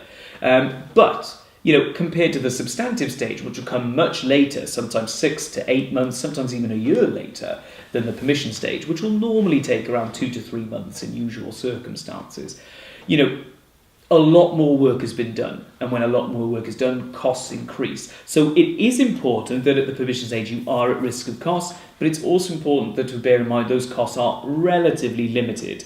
Now, and that's limited to what? Just their reply? Well, it's limited to their reply, yes. So what we'd say is the acknowledgement of service. Now, the acknowledgement of service generally comes with a summary grounds of resistance, and you will generally find that some of those costs at least are reimbursed, even if technically roughly they are £2,000 or £3,000. I would say, between £3,000 to £5,000 is kind of reasonable for what you'd expect. That's generally what you'd expect. It's gone up, man, because 10 years ago it used to be about £500. Well, quite. And it certainly has gone up significantly. You can find, and again, not so much against local authorities in fairness, but if you are taking, let's say, universities' judicial review in very different circumstances, they may get very expensive corporate firms against you and very, very expensive barristers. So all of a sudden you're paying £10,000 for permission, which is obviously double that cost. So it does vary, but your costs on the whole are quite limited. And generally though, do you find that with permission, when courts granted permission for judicial review, the other side will often or think about caving in? Yeah, it's very true. So, you do find that local authorities can be quite bullish in two circumstances. Firstly, after receiving the letter before claims, they might just push you to see if you'll actually go to court in the first place. They'll feel quite confident in that reply, then they'll get the claim form and think, oh crumbs, they've gone. And they know themselves that, we've talked about, the claimant or the litigation friend, depending on who is bringing the case and putting their costs at risk in the case, bringing the case themselves and their cost exposure. But it's important to recognise that cost exposure applies to the local authority as well. And their lawyers are also going to be thinking, hang on, we could lose a lot of money here, particularly if it's quite clear we're the ones in the wrong.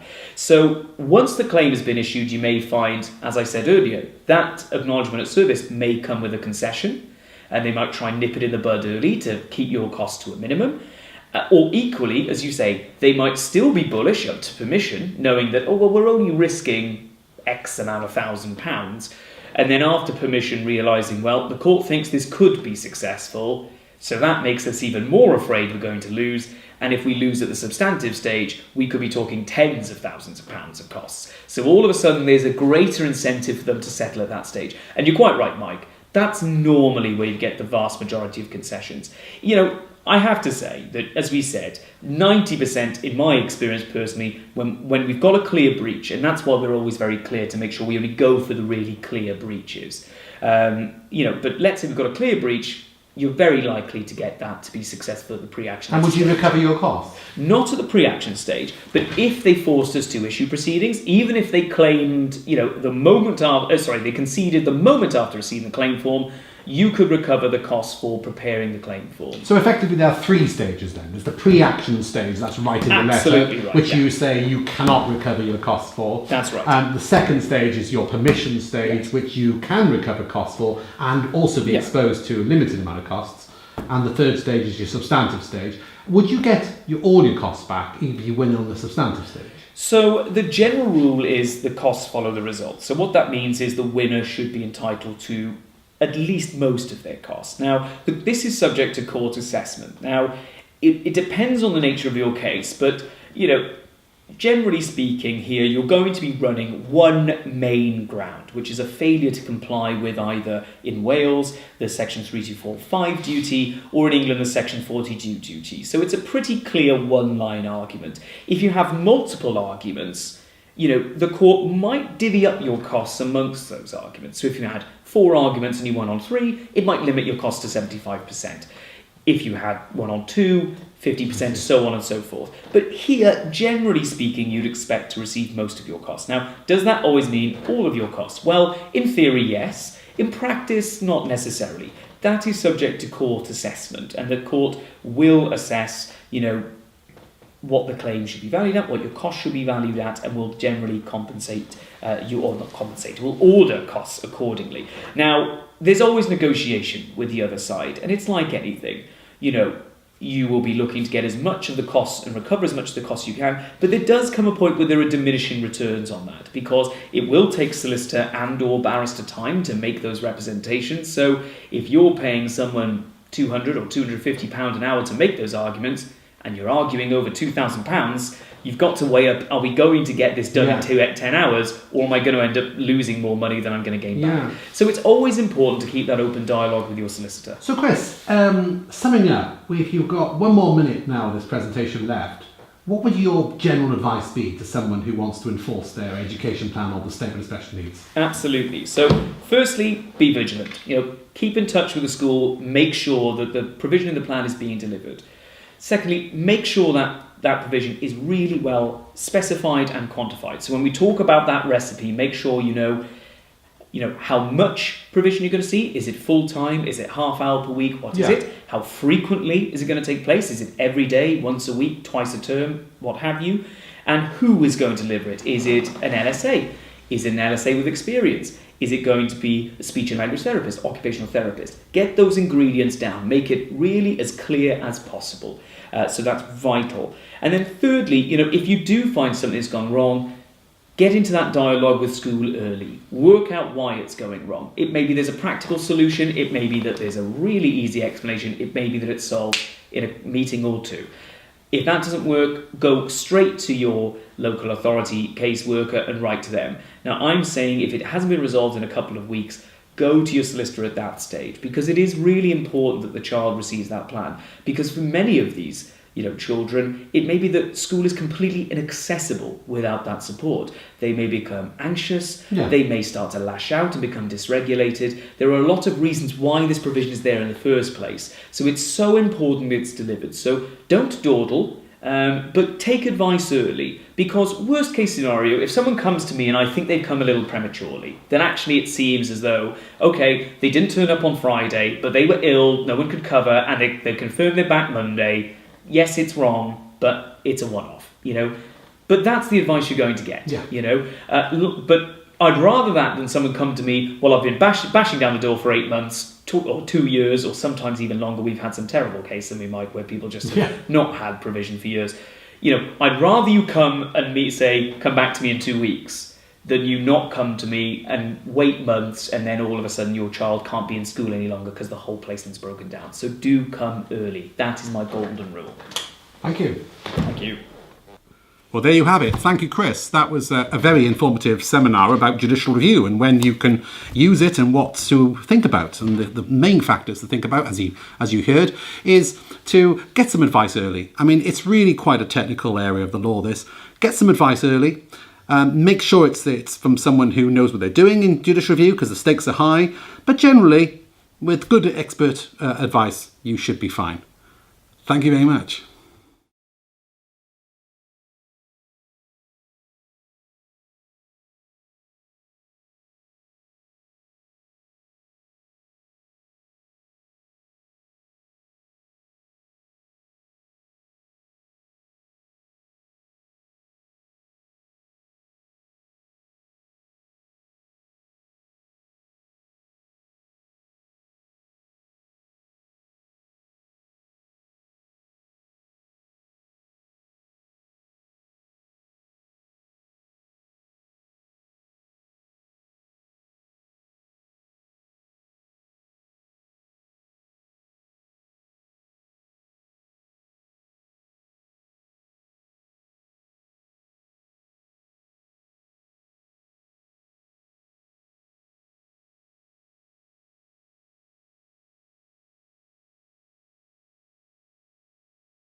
Hello everyone, and welcome to another one of our recorded seminars here today. I'm here with the indomitable Charlotte Hadfield, who has been on many of our panelist shows so far. Charlotte, welcome. Hi. And you all may be familiar with me from other seminars as well. My name is Christopher McFarland. I'm an associate solicitor here at Sinclairslaw in the education team. We aren't joined by Michael Charles for this seminar, a bit of a change of format, but I'm sure Charlotte and I will do our very best to make up for his absence.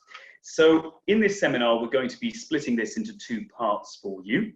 The first will be dealing with annual reviews and explaining what annual reviews are, what to expect in advance of annual reviews, what to expect in the review itself, and obviously what will happen after the review.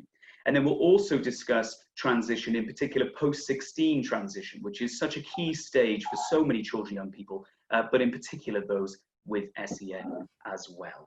Okay, so without further ado, let's begin with annual reviews. So Charlotte, obviously in your role as a barrister, as I say, you don't go to many annual reviews yourself, is that right? No, and I, without meaning to do my profession down, I think probably you need to think about whether having a barrister come into a meeting like that is necessarily going to be productive. I would say that as a rule, solicitors are probably more used to attending meetings like that and more accustomed to dealing with local authority officers on a day-to-day basis. So I'm not saying it would never be appropriate, but I am saying it's probably unusual. So you're definitely saying solicitors are much better than barristers, and that's recorded now as part of this episode.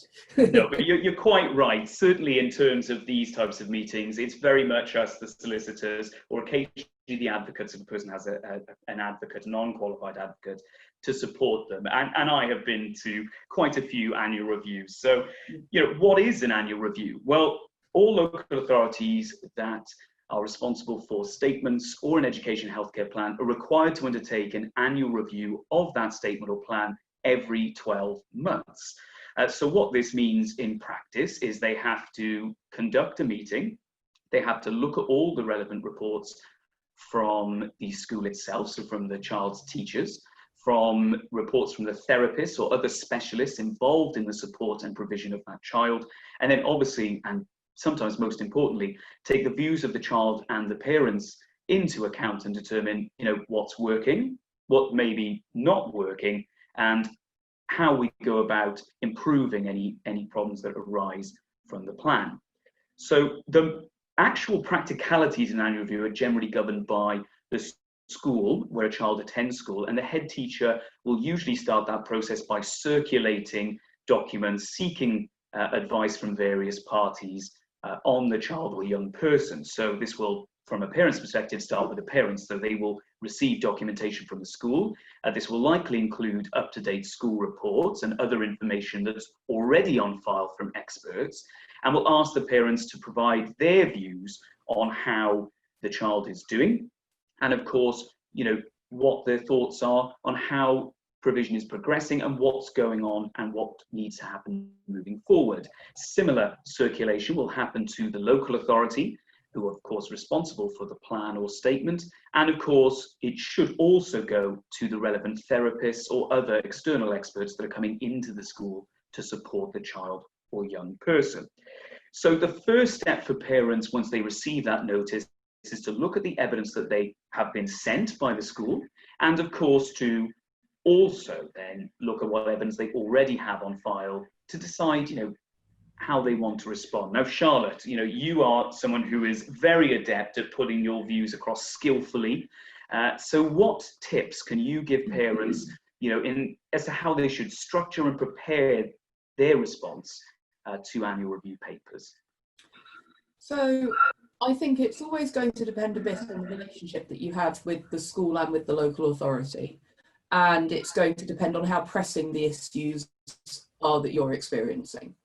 So if overall your child is not having what I'm going to call kind of acute difficulties with the setting, so you're not seeing extremely challenging behaviour or that kind of that kind of reaction to restraint all day at school that results in meltdowns or difficulties at home, but you're just concerned that your child's needs aren't being met, the progress that your child is making isn't really satisfactory or what you've been led to expect that they should be able to make, then I think probably the right approach at the annual review is, first, I think it could be very sensible to make some notes, perhaps even to set out on paper what your views are. I mean, are you talking, Chris, about whether you put something in writing at the start, or how you actually? Yeah. So this is more about the annual review process. So when we just got the notice, we've just documentation. So we're now trying to put something down on paper. So when you're putting your thoughts down on paper, you know, and you're trying to convey a position that a young person is in, you know, what's your rule of thumb? What's your top tips for how you'd like to structure that, and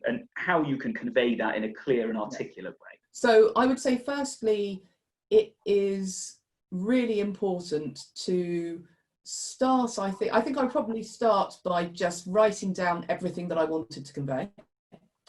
And I wouldn't worry at that stage too much about the structure of it. But what I would then do is go back and redraft it. Once I got everything that was in my head out of my head, I would go back and redraft it. And I think probably what I would want to do is I might set out a little chronology.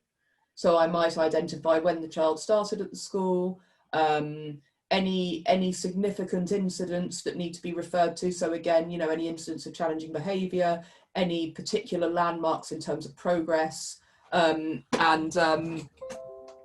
any important conversations that you have had with class teachers or with head teachers or with Senkos at the school about how your child's doing. I think it's really important in these documents that you do set out the discussions that you have already had on an informal level.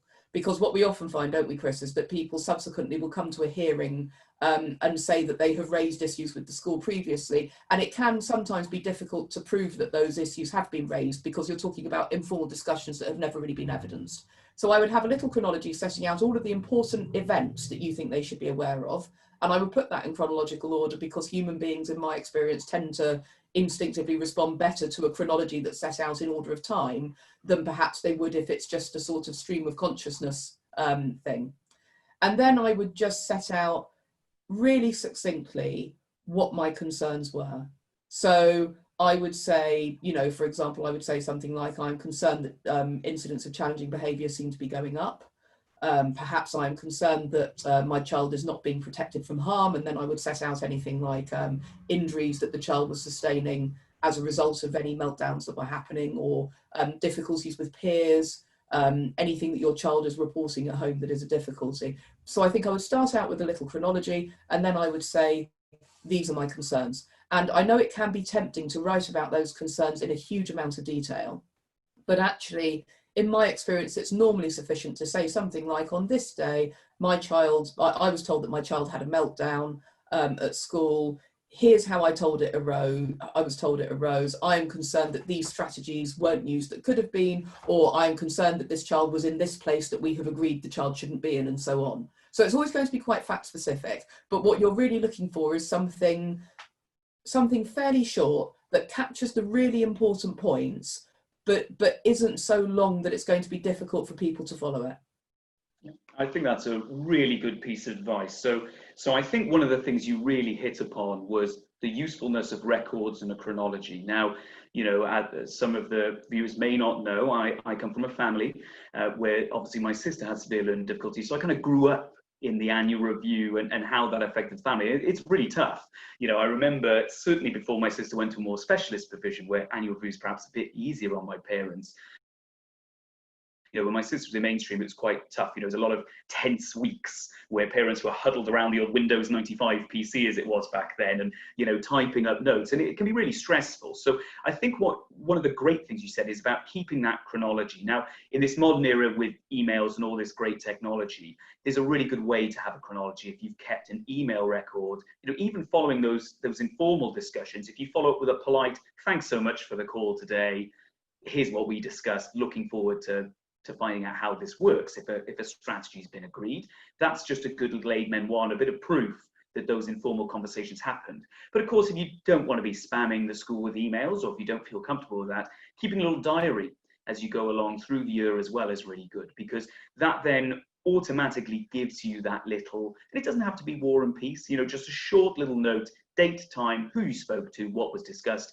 And then, as you say, Charlotte, building that in to any chronology, if there are serious problems, and to explain when they've been raised. And I agree with you as well, a shorter document's better than a longer document. And the temptation, because it's such an emotive subject, particularly for young people and their parents, because it's their lives, of course, you know, to kind of convey how you're feeling, and certainly if things are going wrong. I mean, of course, we attend a lot of annual reviews where things are actually going quite well. And there are perhaps a lot of good positive developments, and there may be a few things that need improvement, as sometimes things are just going extremely well, and then of course you may not even need a solicitor at all. And then of course, as you say, there are those situations where unfortunately for whatever reason things are going, you know, quite poorly, and change needs to be made. So I think a good rule of thumb in setting out, you know, the document that you described, Charlotte, is to kind of put bullet pointed headings. So you could do your positives and then your negatives, and then underneath that bullet points about each issue, and then even sub bullet points about when these issues arose and when they were discussed as well, and why things aren't going right. And of course, if there's any provision that's missing from the plan, this is another important thing to have a look at. So when you're going through your annual review documentation, look at the plan, look at the statement, and, you know, just make sure that you're aware that actually what's in that plan or statement is being delivered. You know, if a child or young person is not having particular therapy, or they're not having particular support in school, that may very well be leading to the meltdowns and leading to the difficulties that, of course, may be causing these significant problems. So absolutely, really, really important matters there. So prepare in detail, do a draft, redraft that, keep it short and simple, but definitely make sure you raise all the points you want to discuss at the annual review. So at the meeting itself, so, you know, generally this will be held at the child's school or educational institution. And who will attend? Well, the local authority will be invited, as will obviously the parents, and you'll often find that therapists are also invited, and they definitely should be invited, but of course they may not be able to attend. And often you may find that if there are no particular issues, you may even find the local authority don't attend unless it's a transition year.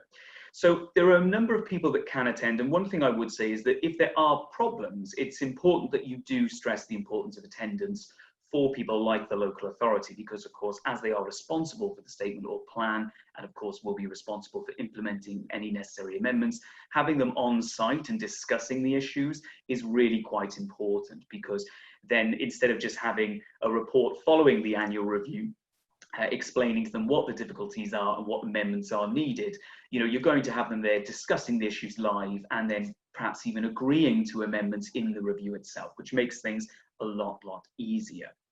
So whenever someone attends an annual review, it can often be very intimidating. You're sat there with a load of experts, you're sat there with, you know, teachers and other professionals dealing with your child, and then you're also faced potentially with the local authority officer and therapists as well. So it can sometimes feel that you're one voice among many.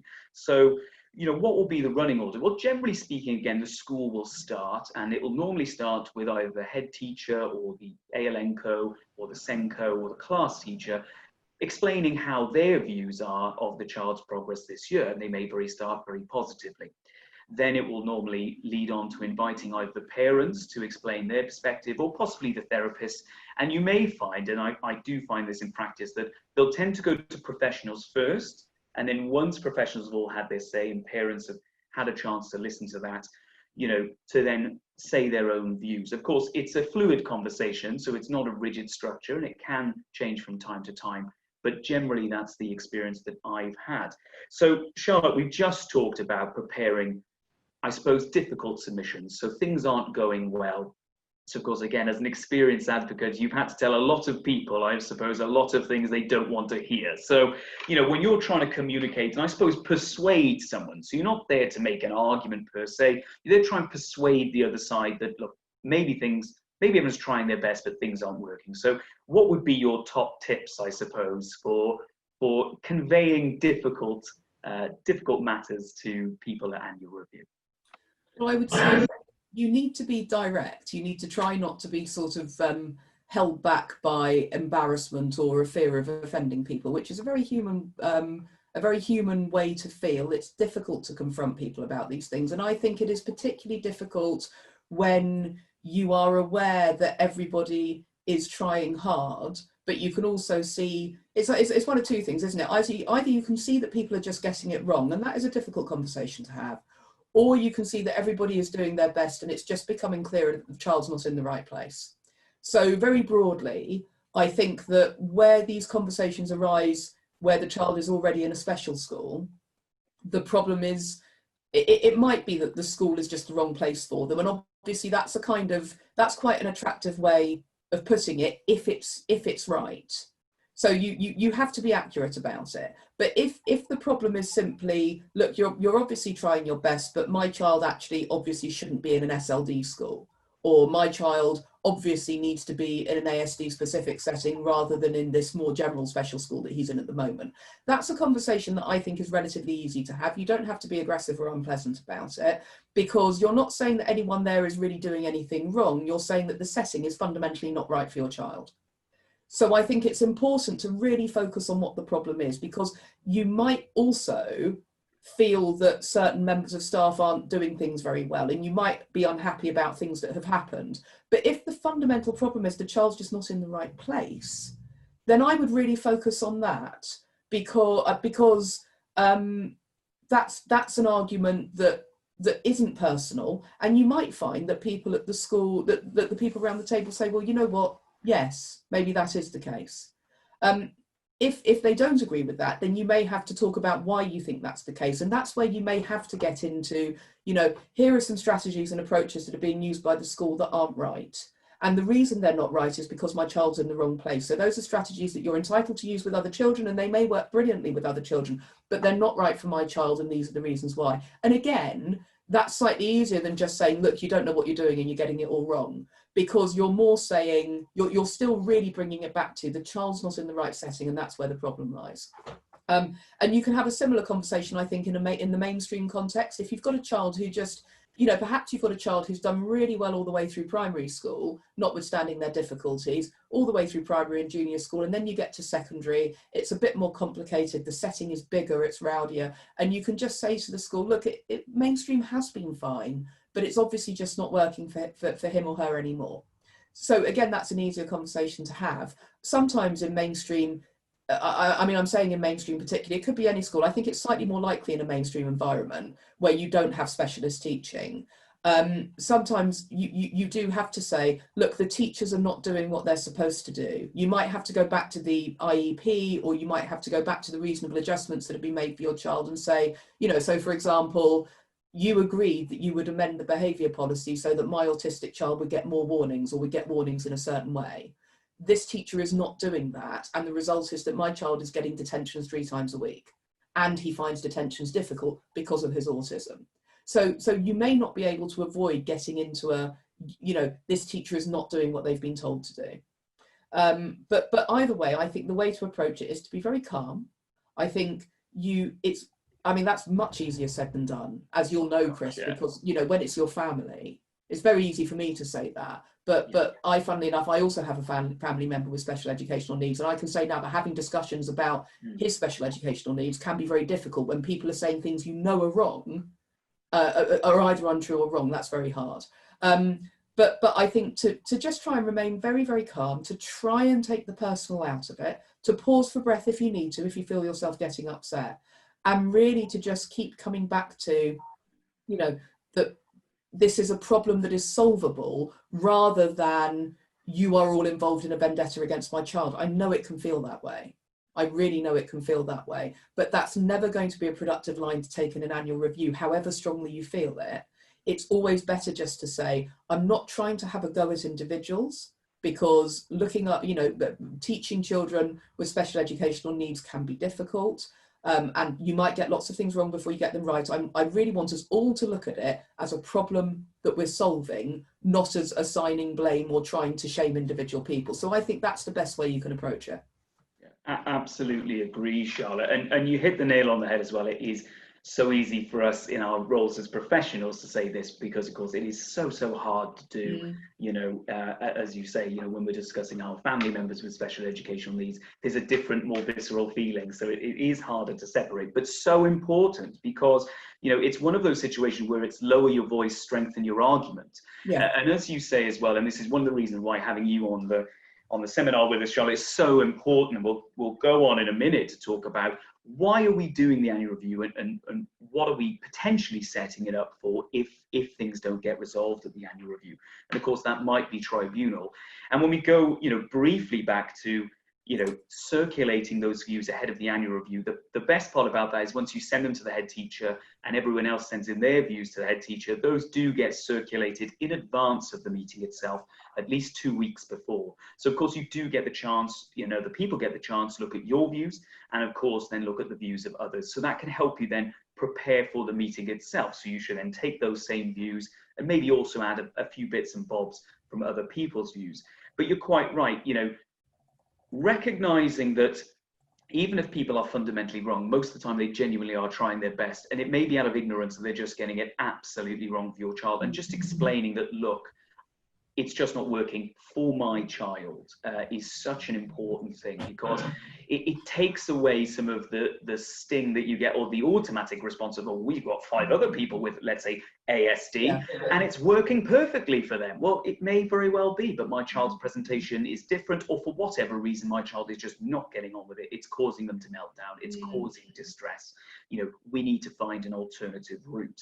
And it's very, very important to convey that. And I think what's important as well is to have in mind, so the annual review really serves, I think, 3 key purposes. The first key purpose is actually reviewing the year that's gone by. So what's gone well and what's gone not so well. So just kind of having that actual review and looking back. And then I think its second most important purpose is to, look at what can be changed moving forward. How can we solve, as you say, how can we problem solve this issue? Let's not argue. Let's work out, we've all got a problem here because we all want this child or young person to succeed. The school wants to, because at the very least, they don't want it on their Ofsted or EFSTIN report that, they aren't handling children and young people with special educational needs.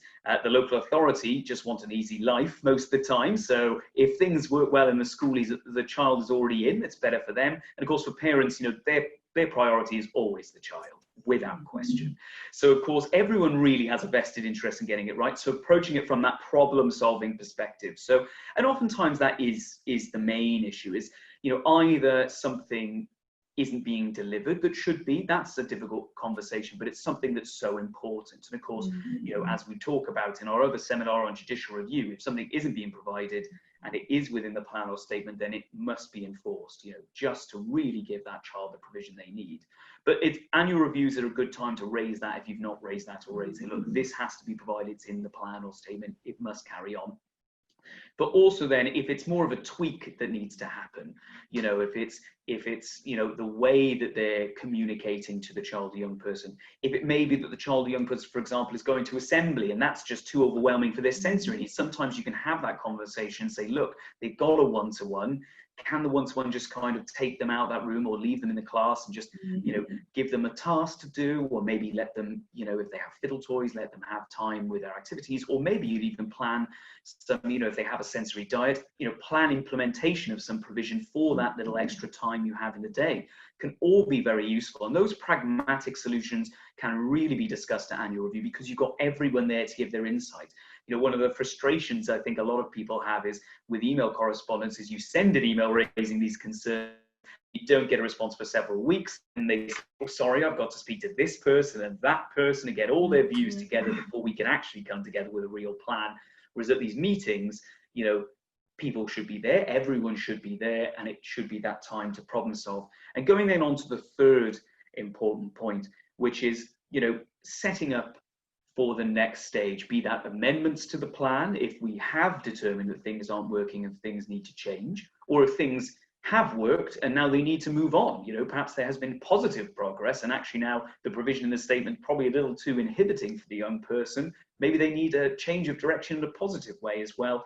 And then, of course, as part of that, if no agreement can be reached, setting the parties up for an annual review and setting, the parents' case up for that appeal, to the tribunal, getting down those points and being able to refer the tribunal back to the annual review report after the review and say, look, we did raise this at the time, we have tried to resolve these problems. And as you say, Charlotte, sometimes it does come down to a situation where you've had these meetings, you've had these reviews, it still isn't working, it might just be the placement is wholly wrong. And having that record of reviews, that record of meetings where you discuss this is a huge factor in trying to convey to the local authority, or if necessary to the tribunal, that you didn't just give up at the first sign of trouble. You really try to liaise with them. It just didn't work. So all very, very, very important points.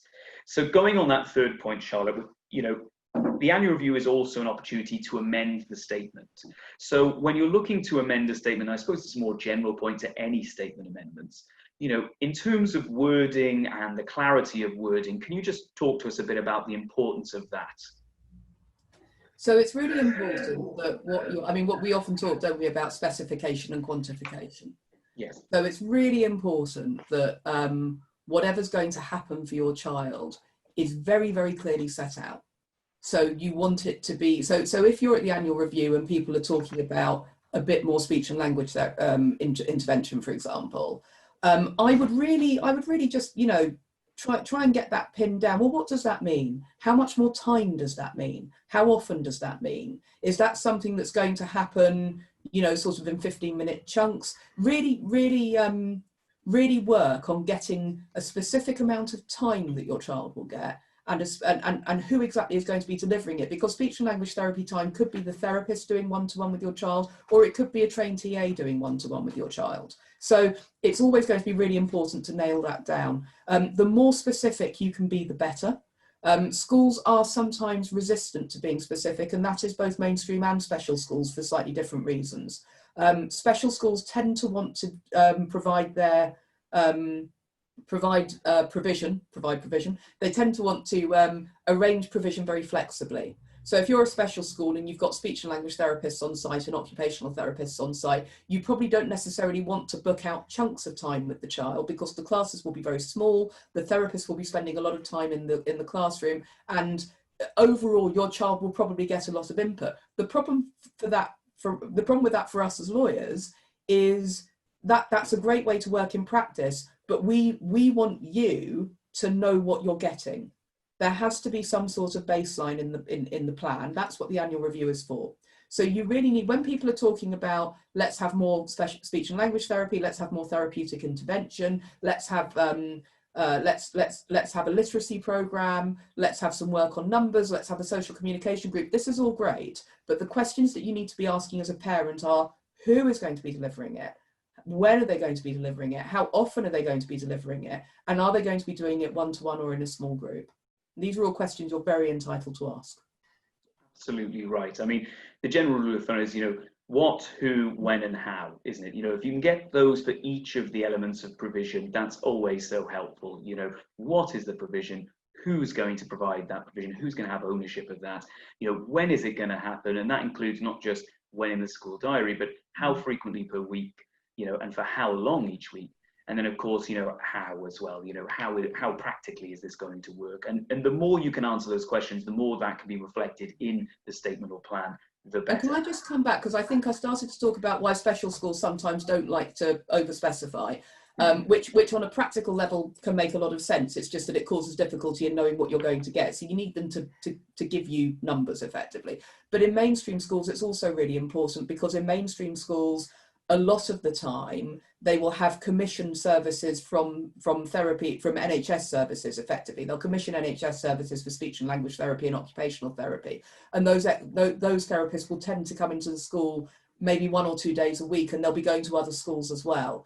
And the danger, I think, in the mainstream setting is that if you don't get somebody to specify what you should be getting, as Chris said, what, who, when, how, the danger is that everyone will intend to give your child some time, but they might end up not getting the time if it isn't specified in the plan. So it's important, whatever setting you're in, that you know what you're getting, when you're getting it, who's providing it, and what it is. Absolutely right. So we've now had the annual review, we've set out our amendments, and we've had some agreement, maybe we've had some disagreement with various attendees there. So what happens after the annual review? Well, after the annual review, it's the duty again of the head teacher, if the child's at a school, to prepare what's called the annual review report. Now, this essentially is a form of of minutes, but it will also report what amendments were agreed at the annual review. And this will need to be submitted to the local authority and then circulated as well to the parents and other attendees. So everyone has a record of what the discussions were and what the agreements were. Now, once they receive this document, the local authority has the opportunity to decide whether or not it will actually make the amendments that were recommended or perhaps even agreed at the annual review itself. And so the report itself must be prepared within 2 weeks of the annual review, and the decision regarding amendments is to be made within 4 weeks of the report itself.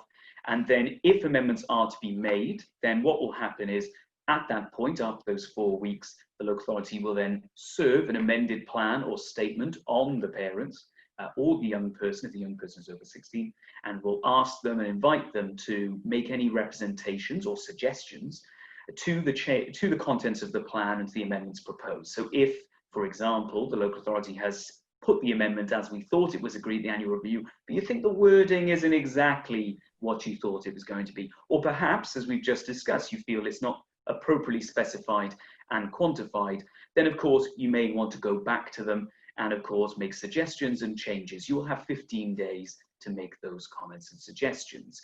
Obviously, if amendments are made, then there will also be a new right of appeal that will follow. And this is of course what we were discussing earlier, that if you're still dissatisfied with the amendments made, then of course in both England and Wales, you can appeal to the tribunal within 2 months as you would normally. So you do have that right if things still haven't been resolved.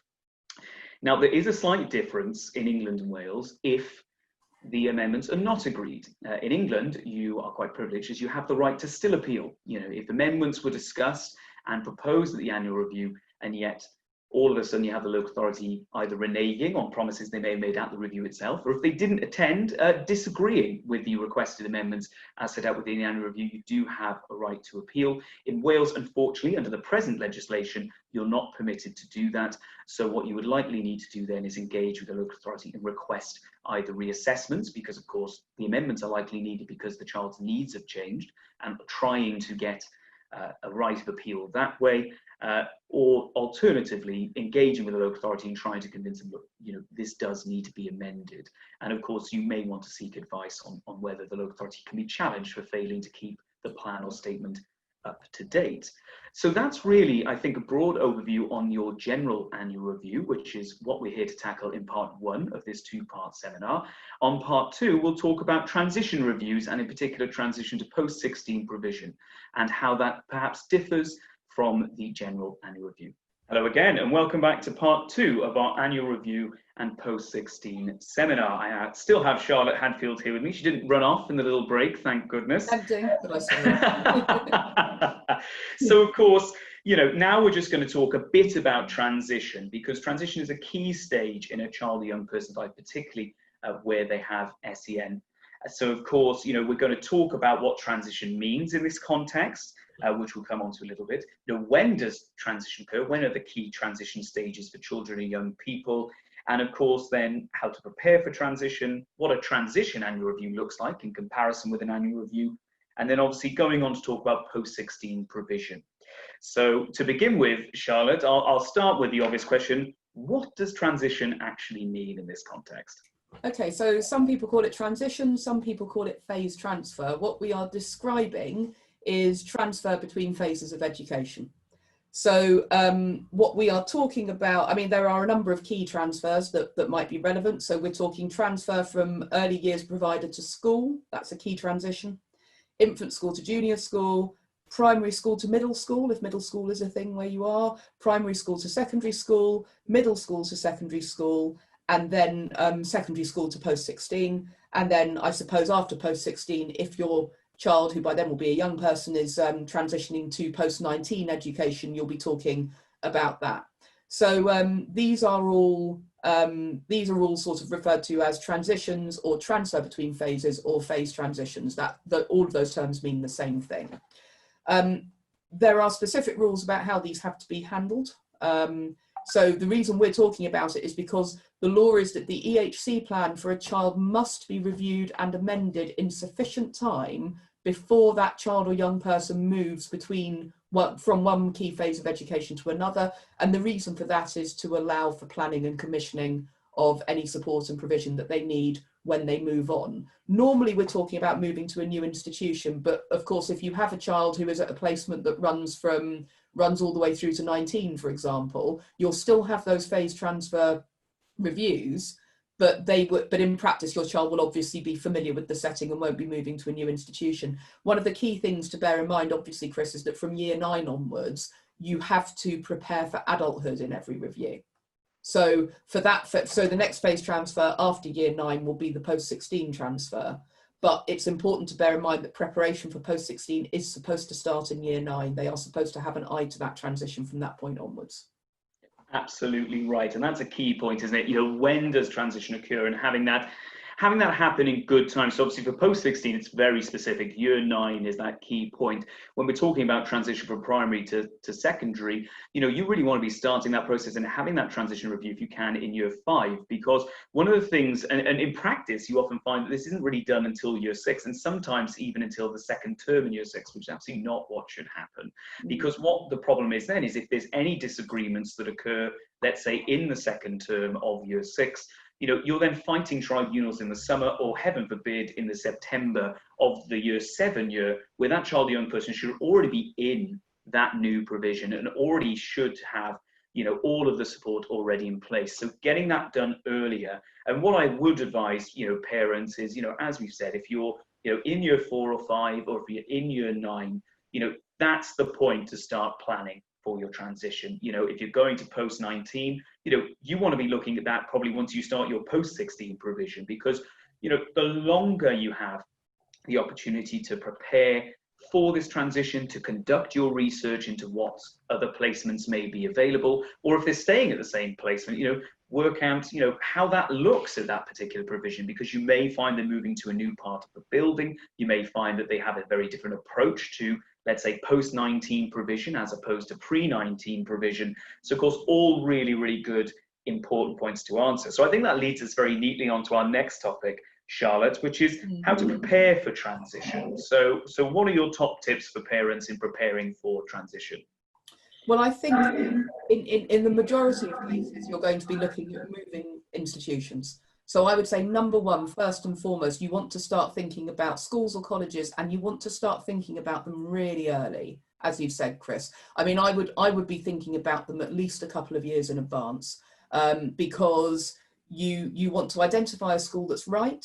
If it's a mainstream school, then because of the way the Children and Families Act works, you should be okay, because unless your child has extremely challenging behaviour that would put other people in the school at risk or effectively compromise their education, and that will only be a very small minority of children with very complex needs. If you ask the local authority to name a mainstream school, they have a statutory obligation to do that.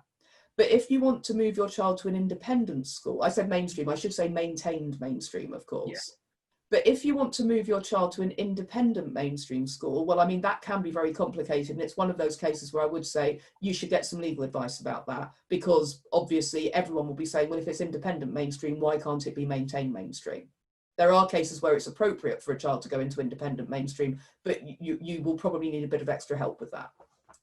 If you're looking for a special school, obviously you will need to research quite carefully what school would be right for your child, and it's going to be more than just looking at the designation that school was registered under. You need to think about things like what they call cohort creep, which is where, for example, you see it in SLD and MLD schools, where a school where the cohort is SLD gradually morphs into MLD. So you might have thought that your SLD child would fit in well there, but then you find out that the other children are just functioning at a different level, so that your child risks either being left behind or being too far ahead and not having an appropriate peer group. So there's a lot to think about. And then there are also, in terms of what school would be appropriate for you, then you have to think about the practicalities of it. You have to think about things like, is this school very oversubscribed? Are they a school that will only take a child if the local authority is effectively saying it will name them? That's something you want to know, because you don't want to waste your time if they won't take you unless the local authority names them, sorry. And you also want to think about practicalities like, you know, will they want a taster day? If you're looking at a residential school, they will probably want your child to spend at least a couple of nights with them. You may or may not go with your child for that time. So it's really, really important to think about schools and about all of those issues: schools, designation, peer group, taster days, applications process, and what the school's approach will be, particularly if it's not a maintained school or a non-maintained special school, if the local authority isn't agree, if they can decide whether or not to take you effectively. And then you also need to think, obviously, about provision. You might want to think about whether you want to have your child assessed by experts to see if their provision is still up to date, to see if the description of their needs are still accurate. That's really important. It's always a bit of a judgment call, Chris, isn't it? Whether you do that before or after you've had your annual review.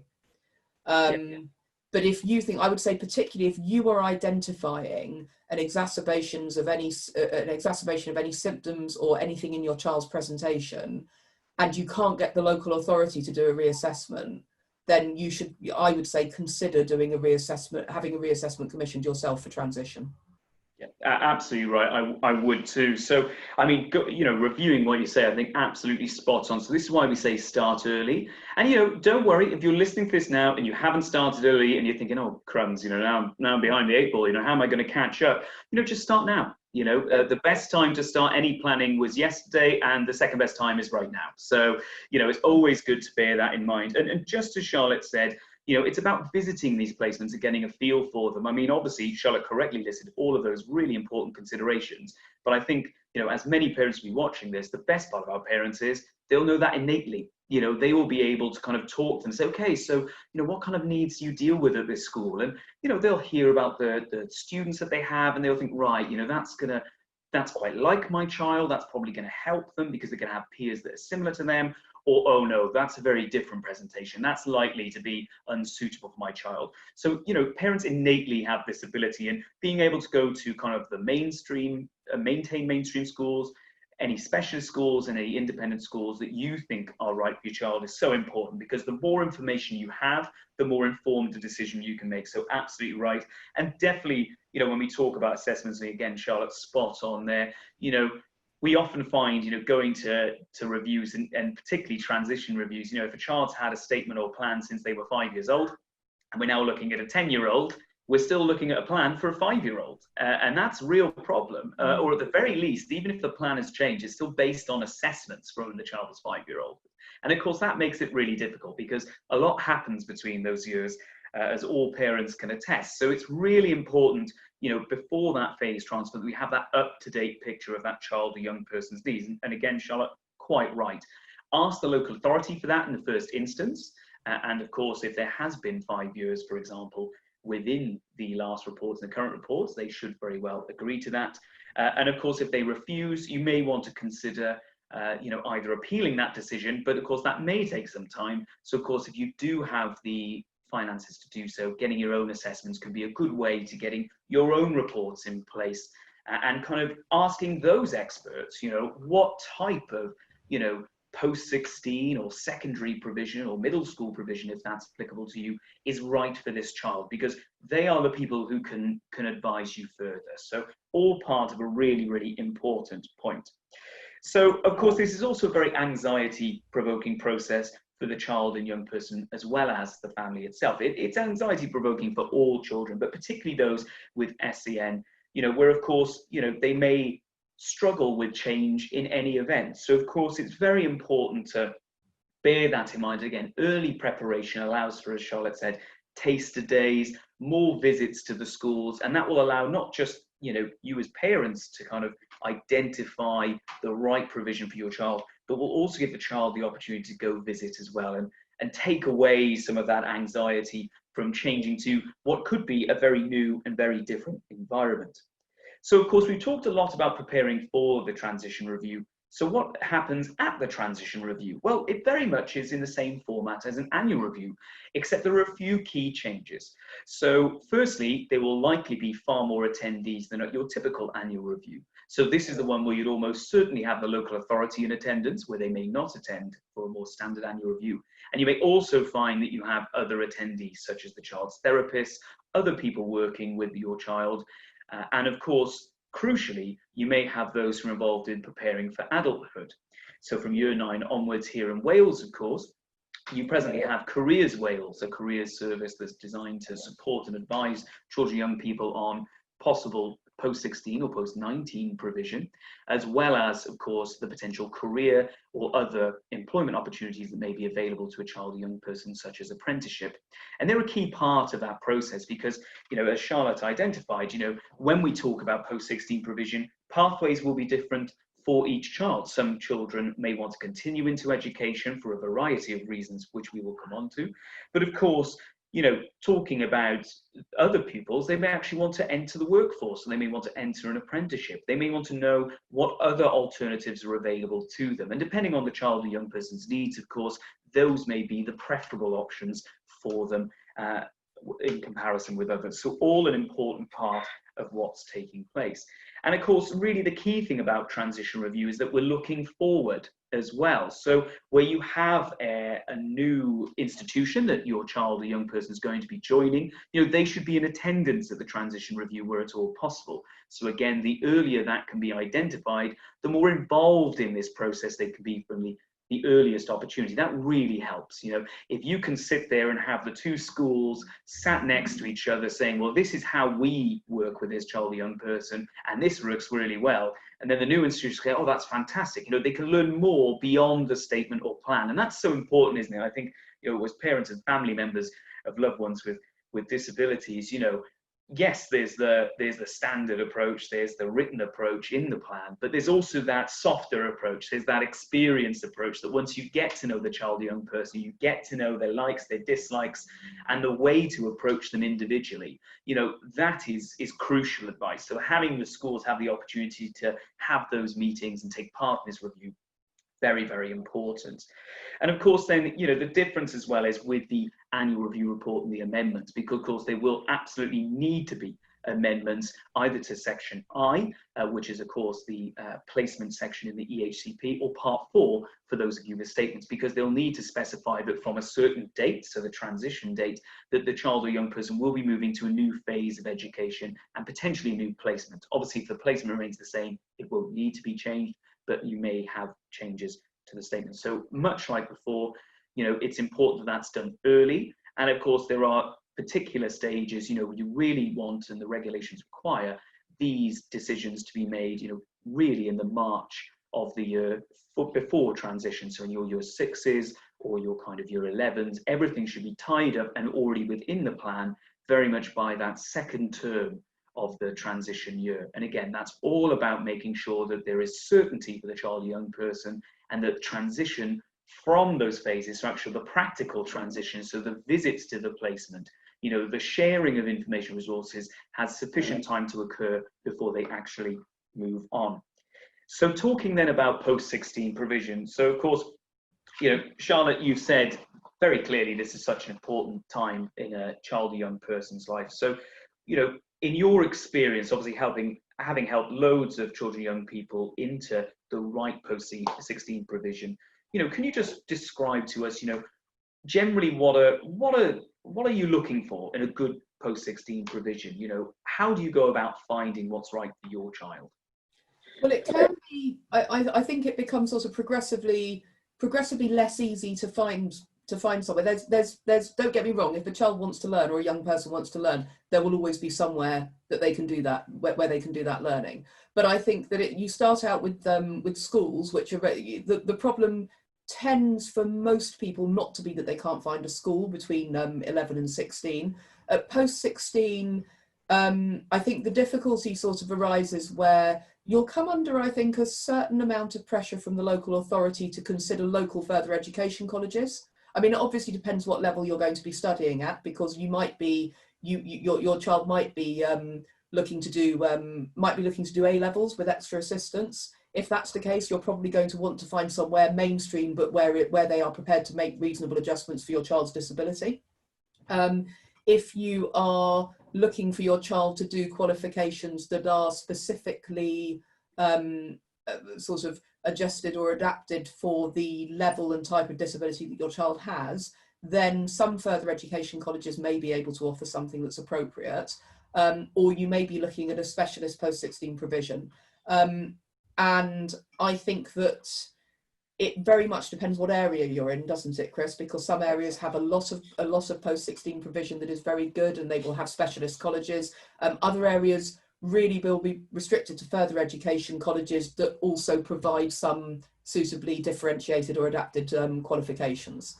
I think that one of the difficulties that people can come up against is that the potential for differentiating post-16 courses can sometimes be limited. And so, for example, you can see that in performing arts courses. For example, I've certainly had cases where young people have struggled to find a performing arts course that can be adjusted for their disability. So, for example, they might have a physical disability that stops them doing a physical component of the course, and the same with arts courses as well. And I think, Chris, that sometimes parents at that stage have to consider whether residential is appropriate, because it may be that they're not able to find what their child needs within their area, and they may have to look elsewhere. Absolutely right, Charlotte. I mean, that is something we do see. And of course, you know, I am blessed, of course, to be Welsh, but of course, Wales is quite rural, particularly in areas. And of course, that can prove to be a real challenge for some parents, you know, particularly if their child has complex needs. You may find that, you know, post-16 provision is not really available locally. So you are looking at residential provision, but that can be a real benefit for the child, the young person as well, because of course, where they have that residential provision, they can also learn, you know, obviously, when we talk about what to look for in post-16 provision, we have to say that post-16 provision will look very different depending on your child. You know, so for those of you, as Charlotte said, looking to study, you know, further education or courses, so or if you're doing your GCSEs, you know, again, or trying to reach those GCSE standards if you're pursuing qualifications, then you may want to look for a more mainstream type provision. So your further educational college, your independent mainstreams, or possibly even your maintained sixth forms. So those types of provisions may be what's right for your child, again, with the provision and protection that's within their education healthcare plan, you know, making sure all of that carries through so it's accessible to them. For others, it may be a more specialist environment that's required. Maybe we're not focused on, you know, qualifications per se, but maybe more on life skills and trying to increase the child or young person's independence, possibly through things such as travel training, you know, domestic training, so cooking, cleaning, you know, hygiene and what have you. Again, depending on the child's individual needs and circumstances, you know, those are very much the focus that you may want to look for. And of course, there is a huge spectrum of people in between those two kind of extremes, as it were. You know, there are those who will require social skills and life skills to be taught alongside qualifications to really help them progress and get ready for adulthood. And then, of course, you know, all kinds of different combinations in between. So again, it's like anything. You know your children better than anyone. You know, you understand what they're going to need moving forward. And of course, when it comes to post-16, do have that adulthood in mind. Now, of course, in England currently, you already have that provision that can go up to 25. So there's a much longer period to have this preparation than there currently is in Wales, although that will be changing next year with the implementation of the ALN Act. But it's always important to have in mind that end goal, because again, the earlier that you're preparing for this, the earlier that you've got that provision in place, the better it's going to be. So absolutely looking out for that is really important. Now we come on to, I suppose, our final point, and a bit of a troubleshooting point for you, Charlotte. So of course, you know, when people plan ahead and they do seek out those right provisions, and they do either through tribunal or through agreement with the local authority get the right provision for their child, most of the time it goes really, really well. And actually you can really see the child or young person develop in ways perhaps not even anticipated before that. And I think you and I have both seen that happen. It's a really joyous occasion. But of course, there are those few cases where even if everything's gone right up to transition, even if you picked the right place, you did all your due diligence, the local authority even did their due diligence, everyone thinks this is spot on, this child or young person. And then all of a sudden, you get there and it doesn't quite work out. So what happens then, Charlotte? What should people do in those unusual circumstances? Well, I think the first thing that you need to do is make contact with the school or the college and just sort of at that stage try to resolve it, I think, within the school. So you would have a look, I think, at the EHC plan. You would satisfy yourself that the provision is up to date. If you don't think the provision is up to date, then you'll look at the then you'll look at how the provision might be improved. And in that respect, it's quite similar, isn't it, to an annual review, but it's an informal meeting with the school. One of the things that's really useful about doing that first, and this kind of applies to annual reviews as well, a colleague of mine used to say it's sometimes useful to have the meeting before the meeting. So if you can talk to the school or college about what's going wrong in a nice, unpressurized, informal sort of way, you might be able to identify, for example, a certain level of sympathy that the school might have or the college might have. They might feel able to say to you that the problem is a resources issue. These signs of sympathy are all very helpful, and you might be able to produce a situation where when you get to taking more formal action, you'll know that the school is likely to be on side, and the school will know that you are not at loggerheads with them in some respects, even if you both feel that things are going wrong. If you can't resolve things on that level, and I think it's difficult, Chris, isn't it? Because even with the best transition in the world, some young people are going to have learning difficulties that mean it will take a while for them to settle down. And so I think it's also important to bear in mind that the road might be bumpy just because it was always going to be a little bit bumpy because of your child's special needs. As a parent, you'll be able to identify, I think, whether this is an expected sort of slightly hard landing before everything evens out, or whether this is symptomatic of a deeper problem that needs to be addressed. But it is worth bearing in mind that, especially in a specialist setting, but also in FE colleges where they do cater for young people with special educational needs, they may well have seen this before, and they may feel confident that it's something that will work itself out. The key is not to let that go on for too long, obviously.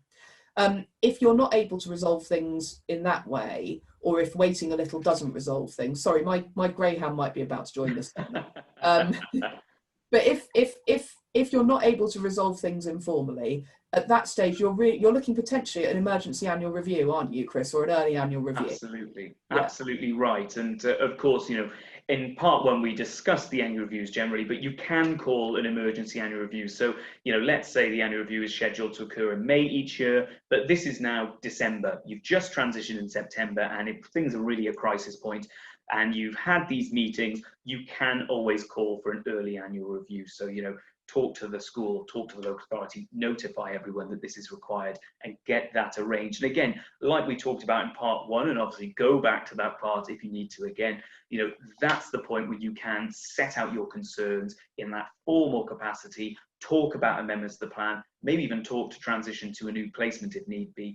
If this one is just not working at all and can't be fixed, absolutely having those discussions, but all really good and pragmatic steps. So we hope that these two parts have been really informative to you. And of course, I think what's really important to bear in mind is that, we've talked a lot, of course, about what may go wrong in these situations. But of course, it's important to bear in mind that these problems are always there to be solved, and they always can be solved. And that's something that, whether it can be solved at the annual review itself, whether it requires an appeal, whether it requires other forms of legal intervention such as judicial review. This is why this seminar is part of a series where we talk about all of these aspects, because we want to make sure that all parents and young people realise they're not alone, they can access support, and of course they can resolve the issues that they're facing. And with that, Charlotte, all I have left is to say thank you so much for joining us today. Thank you all for watching today, and I hope you enjoy the rest of today's seminars. Thank you. Well, thank you all very much for joining us for this very long and I hope very interesting event where we've covered so much of the special educational needs law. I'd like to thank all of those who participated in these presentations, and of course to our guests, Chris Wade, and of course Melinda Silson and Charlotte Hadfield for their valuable contributions, and to thank all my colleagues who also assisted me putting this together, and of course the technical team who've been extremely helpful editing and assisting in this live broadcast. So thank you all so very, very much, and thank to you for joining us and for participating in this event. And I know there's lots of comments, and I know there's loads of more information that you want to know about the things you've talked about and we've talked about, and the things that you've heard, and I'll do my best to answer those in due course. And so I hope you found it interesting, and I thought I'd give you a little bit of an update in relation to what's been happening over the last few weeks and months, of course, because you're probably aware that since the presentation that went to the Welsh Petitions Committee, the English petition, of course, is still going on. the Welsh Minister for Education wrote a letter, in fact, and this was, just for those who may not know what I'm talking about, that's a petition that I launched to try and get extra support for young people with complex special educational needs so that they could, during this COVID-19 pandemic, receive extra support for extensions of programs of study, extensions of their courses at college, because they've missed so much, let's be frank, because the lockdown has taken away their opportunity to do the things that their courses may have needed them to have done. And I'm pleased to say that since that petition was put before the Welsh Committee, I had a letter from the Welsh Minister for Education who wrote to the Petitions Committee. I've received a copy of it, and she states that to date, since this pandemic, there's been a number of requests being considered for extensions of the programme of study. I'm just reading the letter as it comes up on the screen here. And to date, those extensions, that all of them have been submitted, which include, she says, the reasons relating to the impact of COVID-19. And she states this, she says, these requests have been considered on their own merit and have all been approved in line with the policy. So great news, really, for those who have been needing extra help and support because of COVID-19 here in Wales. And of course, we're waiting for similar results in England in the hope that the vast majority of those who need ongoing support in light of the COVID-19 pandemic will receive it. But there are, of course, with all the good news that comes from bad news, and of course the Minister was not persuaded to alter the guidance. And in fact, I thought it'd be quite interesting just to read to you just what the Minister had reported to the Petitions Committee, and I'll draw your attention to one or two points. She says that she criticised my petition. She states that the guidance that I quoted in the November 2017 guidance that was issued by the Welsh Government on its website in regard to supporting post-16 specialist college placements, she says, was not the up-to-date document. She says that the guidance document quoted in the original letters are out of date, and there seems to be some confusion that may have arisen from misinterpretation of that guidance. Well, okay, let me just see about that. And so I looked at the new guidance. This is the guidance that was issued in February 2020, which I didn't find very easily on the Welsh Government website. But I did manage to locate it, and there it was. And I'll read you the paragraphs that are contained within the government website, and you tell me whether I've misunderstood anything. This is what it says. Provision at mainstream FE establishments usually spans 2 academic years. Accordingly, the Welsh Government will generally fund placements within specialist further education establishments lasting up to a maximum of 2 academic years, based on a realistic programme of study agreed in advance. So comparing those with special educational needs, complex special educational needs, with provision that's afforded to the mainstream population. 2 years, she says. And that's the guidance says exactly the same. It's a 2-year limit. And then it goes on to say the Welsh Government should not receive an application for a programme of study lasting more than 2 academic years unless exceptional reasons relating to the young person's capability to learn are demonstrated. And even in these cases, I'm quoting directly here from the guidance that I'm apparently supposed to have been confused by. It says, even in these cases, funding is unlikely to be offered for more than 2 years in the absence of objective evidence. And then she states in her letter to the Petitions Committee, which is going to consider this again very shortly in the Welsh Government, she says that the Section 140 Learning and Skills Assessment is available, and it's conducted by the Welsh Careers Wales Service. And I ask really this: why is it that young people with the most significant difficulties, why do they have to demonstrate any more reasons? Surely the objectives of the Equality Act is to break down these kind of hurdles. So what she says about this guidance is apparently that I misunderstood it because it's different, and therefore all makes suggesting really that everything I said in relation to my concerns, which I know I broadcast here on Facebook. I read to you all my response to the Welsh Minister. I was confused apparently. I wasn't confused, far from it. The guidance says, as I have just revealed to you, 2 years, and that's all you get, unless you can demonstrate exceptional reasons. And she goes on to say that in order to provide clarity, I thought it'd be useful to confirm that a request for an extension of study will be made to enable a young person to complete their agreed programme of study.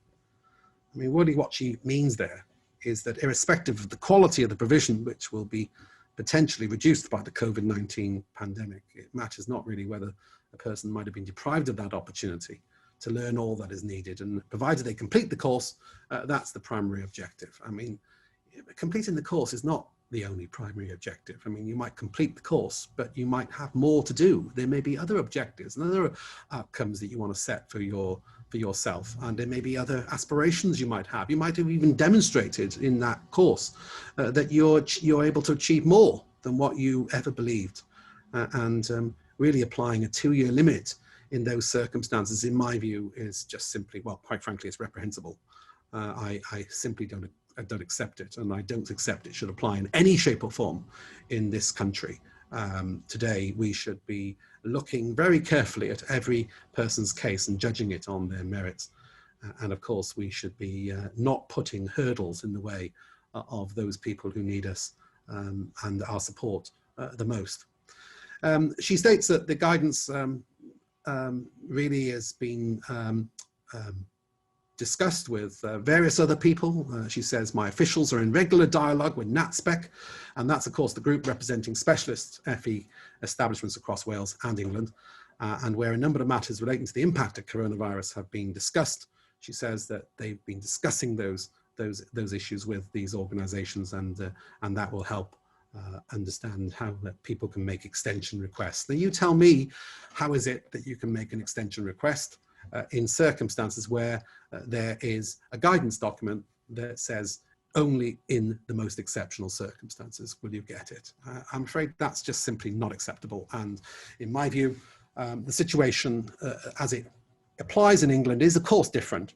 But the purpose really of the petition that I launched in England was to try and ensure that local authorities recognise that the COVID-19 pandemic has actually polluted so many people's chances. It has damaged so many young people and their mental health, and has deprived them of the opportunity to make use of educational facilities that would ordinarily be available. And of course, educational facilities for those of us who are the most complex will include the facility to go out and buy things in the shops and do things that we all take for granted, socially engaging with others, etc. And that's the kind of thing that children and young people with complex difficulties need to learn how to do, and including just general life. So COVID has had a material impact on so many people, and in my view, England too, Scotland and Ireland, all of those areas, they should recognise that this has been a far-reaching pandemic. It's been damaging so many people's chances to carry on with the education that they need, and really we shouldn't be putting limits on the support that they need. We should be supporting these young people in order to get the maximum that they can possibly derive from the educational opportunities that they have in law up to the age of 25. So I hope that there will be some extra support from guidance that the English government will issue to help local authorities and parents come together to resolve the need for ongoing support and assistance. So anyway, well, enough about that. That just leaves me to say that I've thoroughly enjoyed this presentation, and I hope you too have.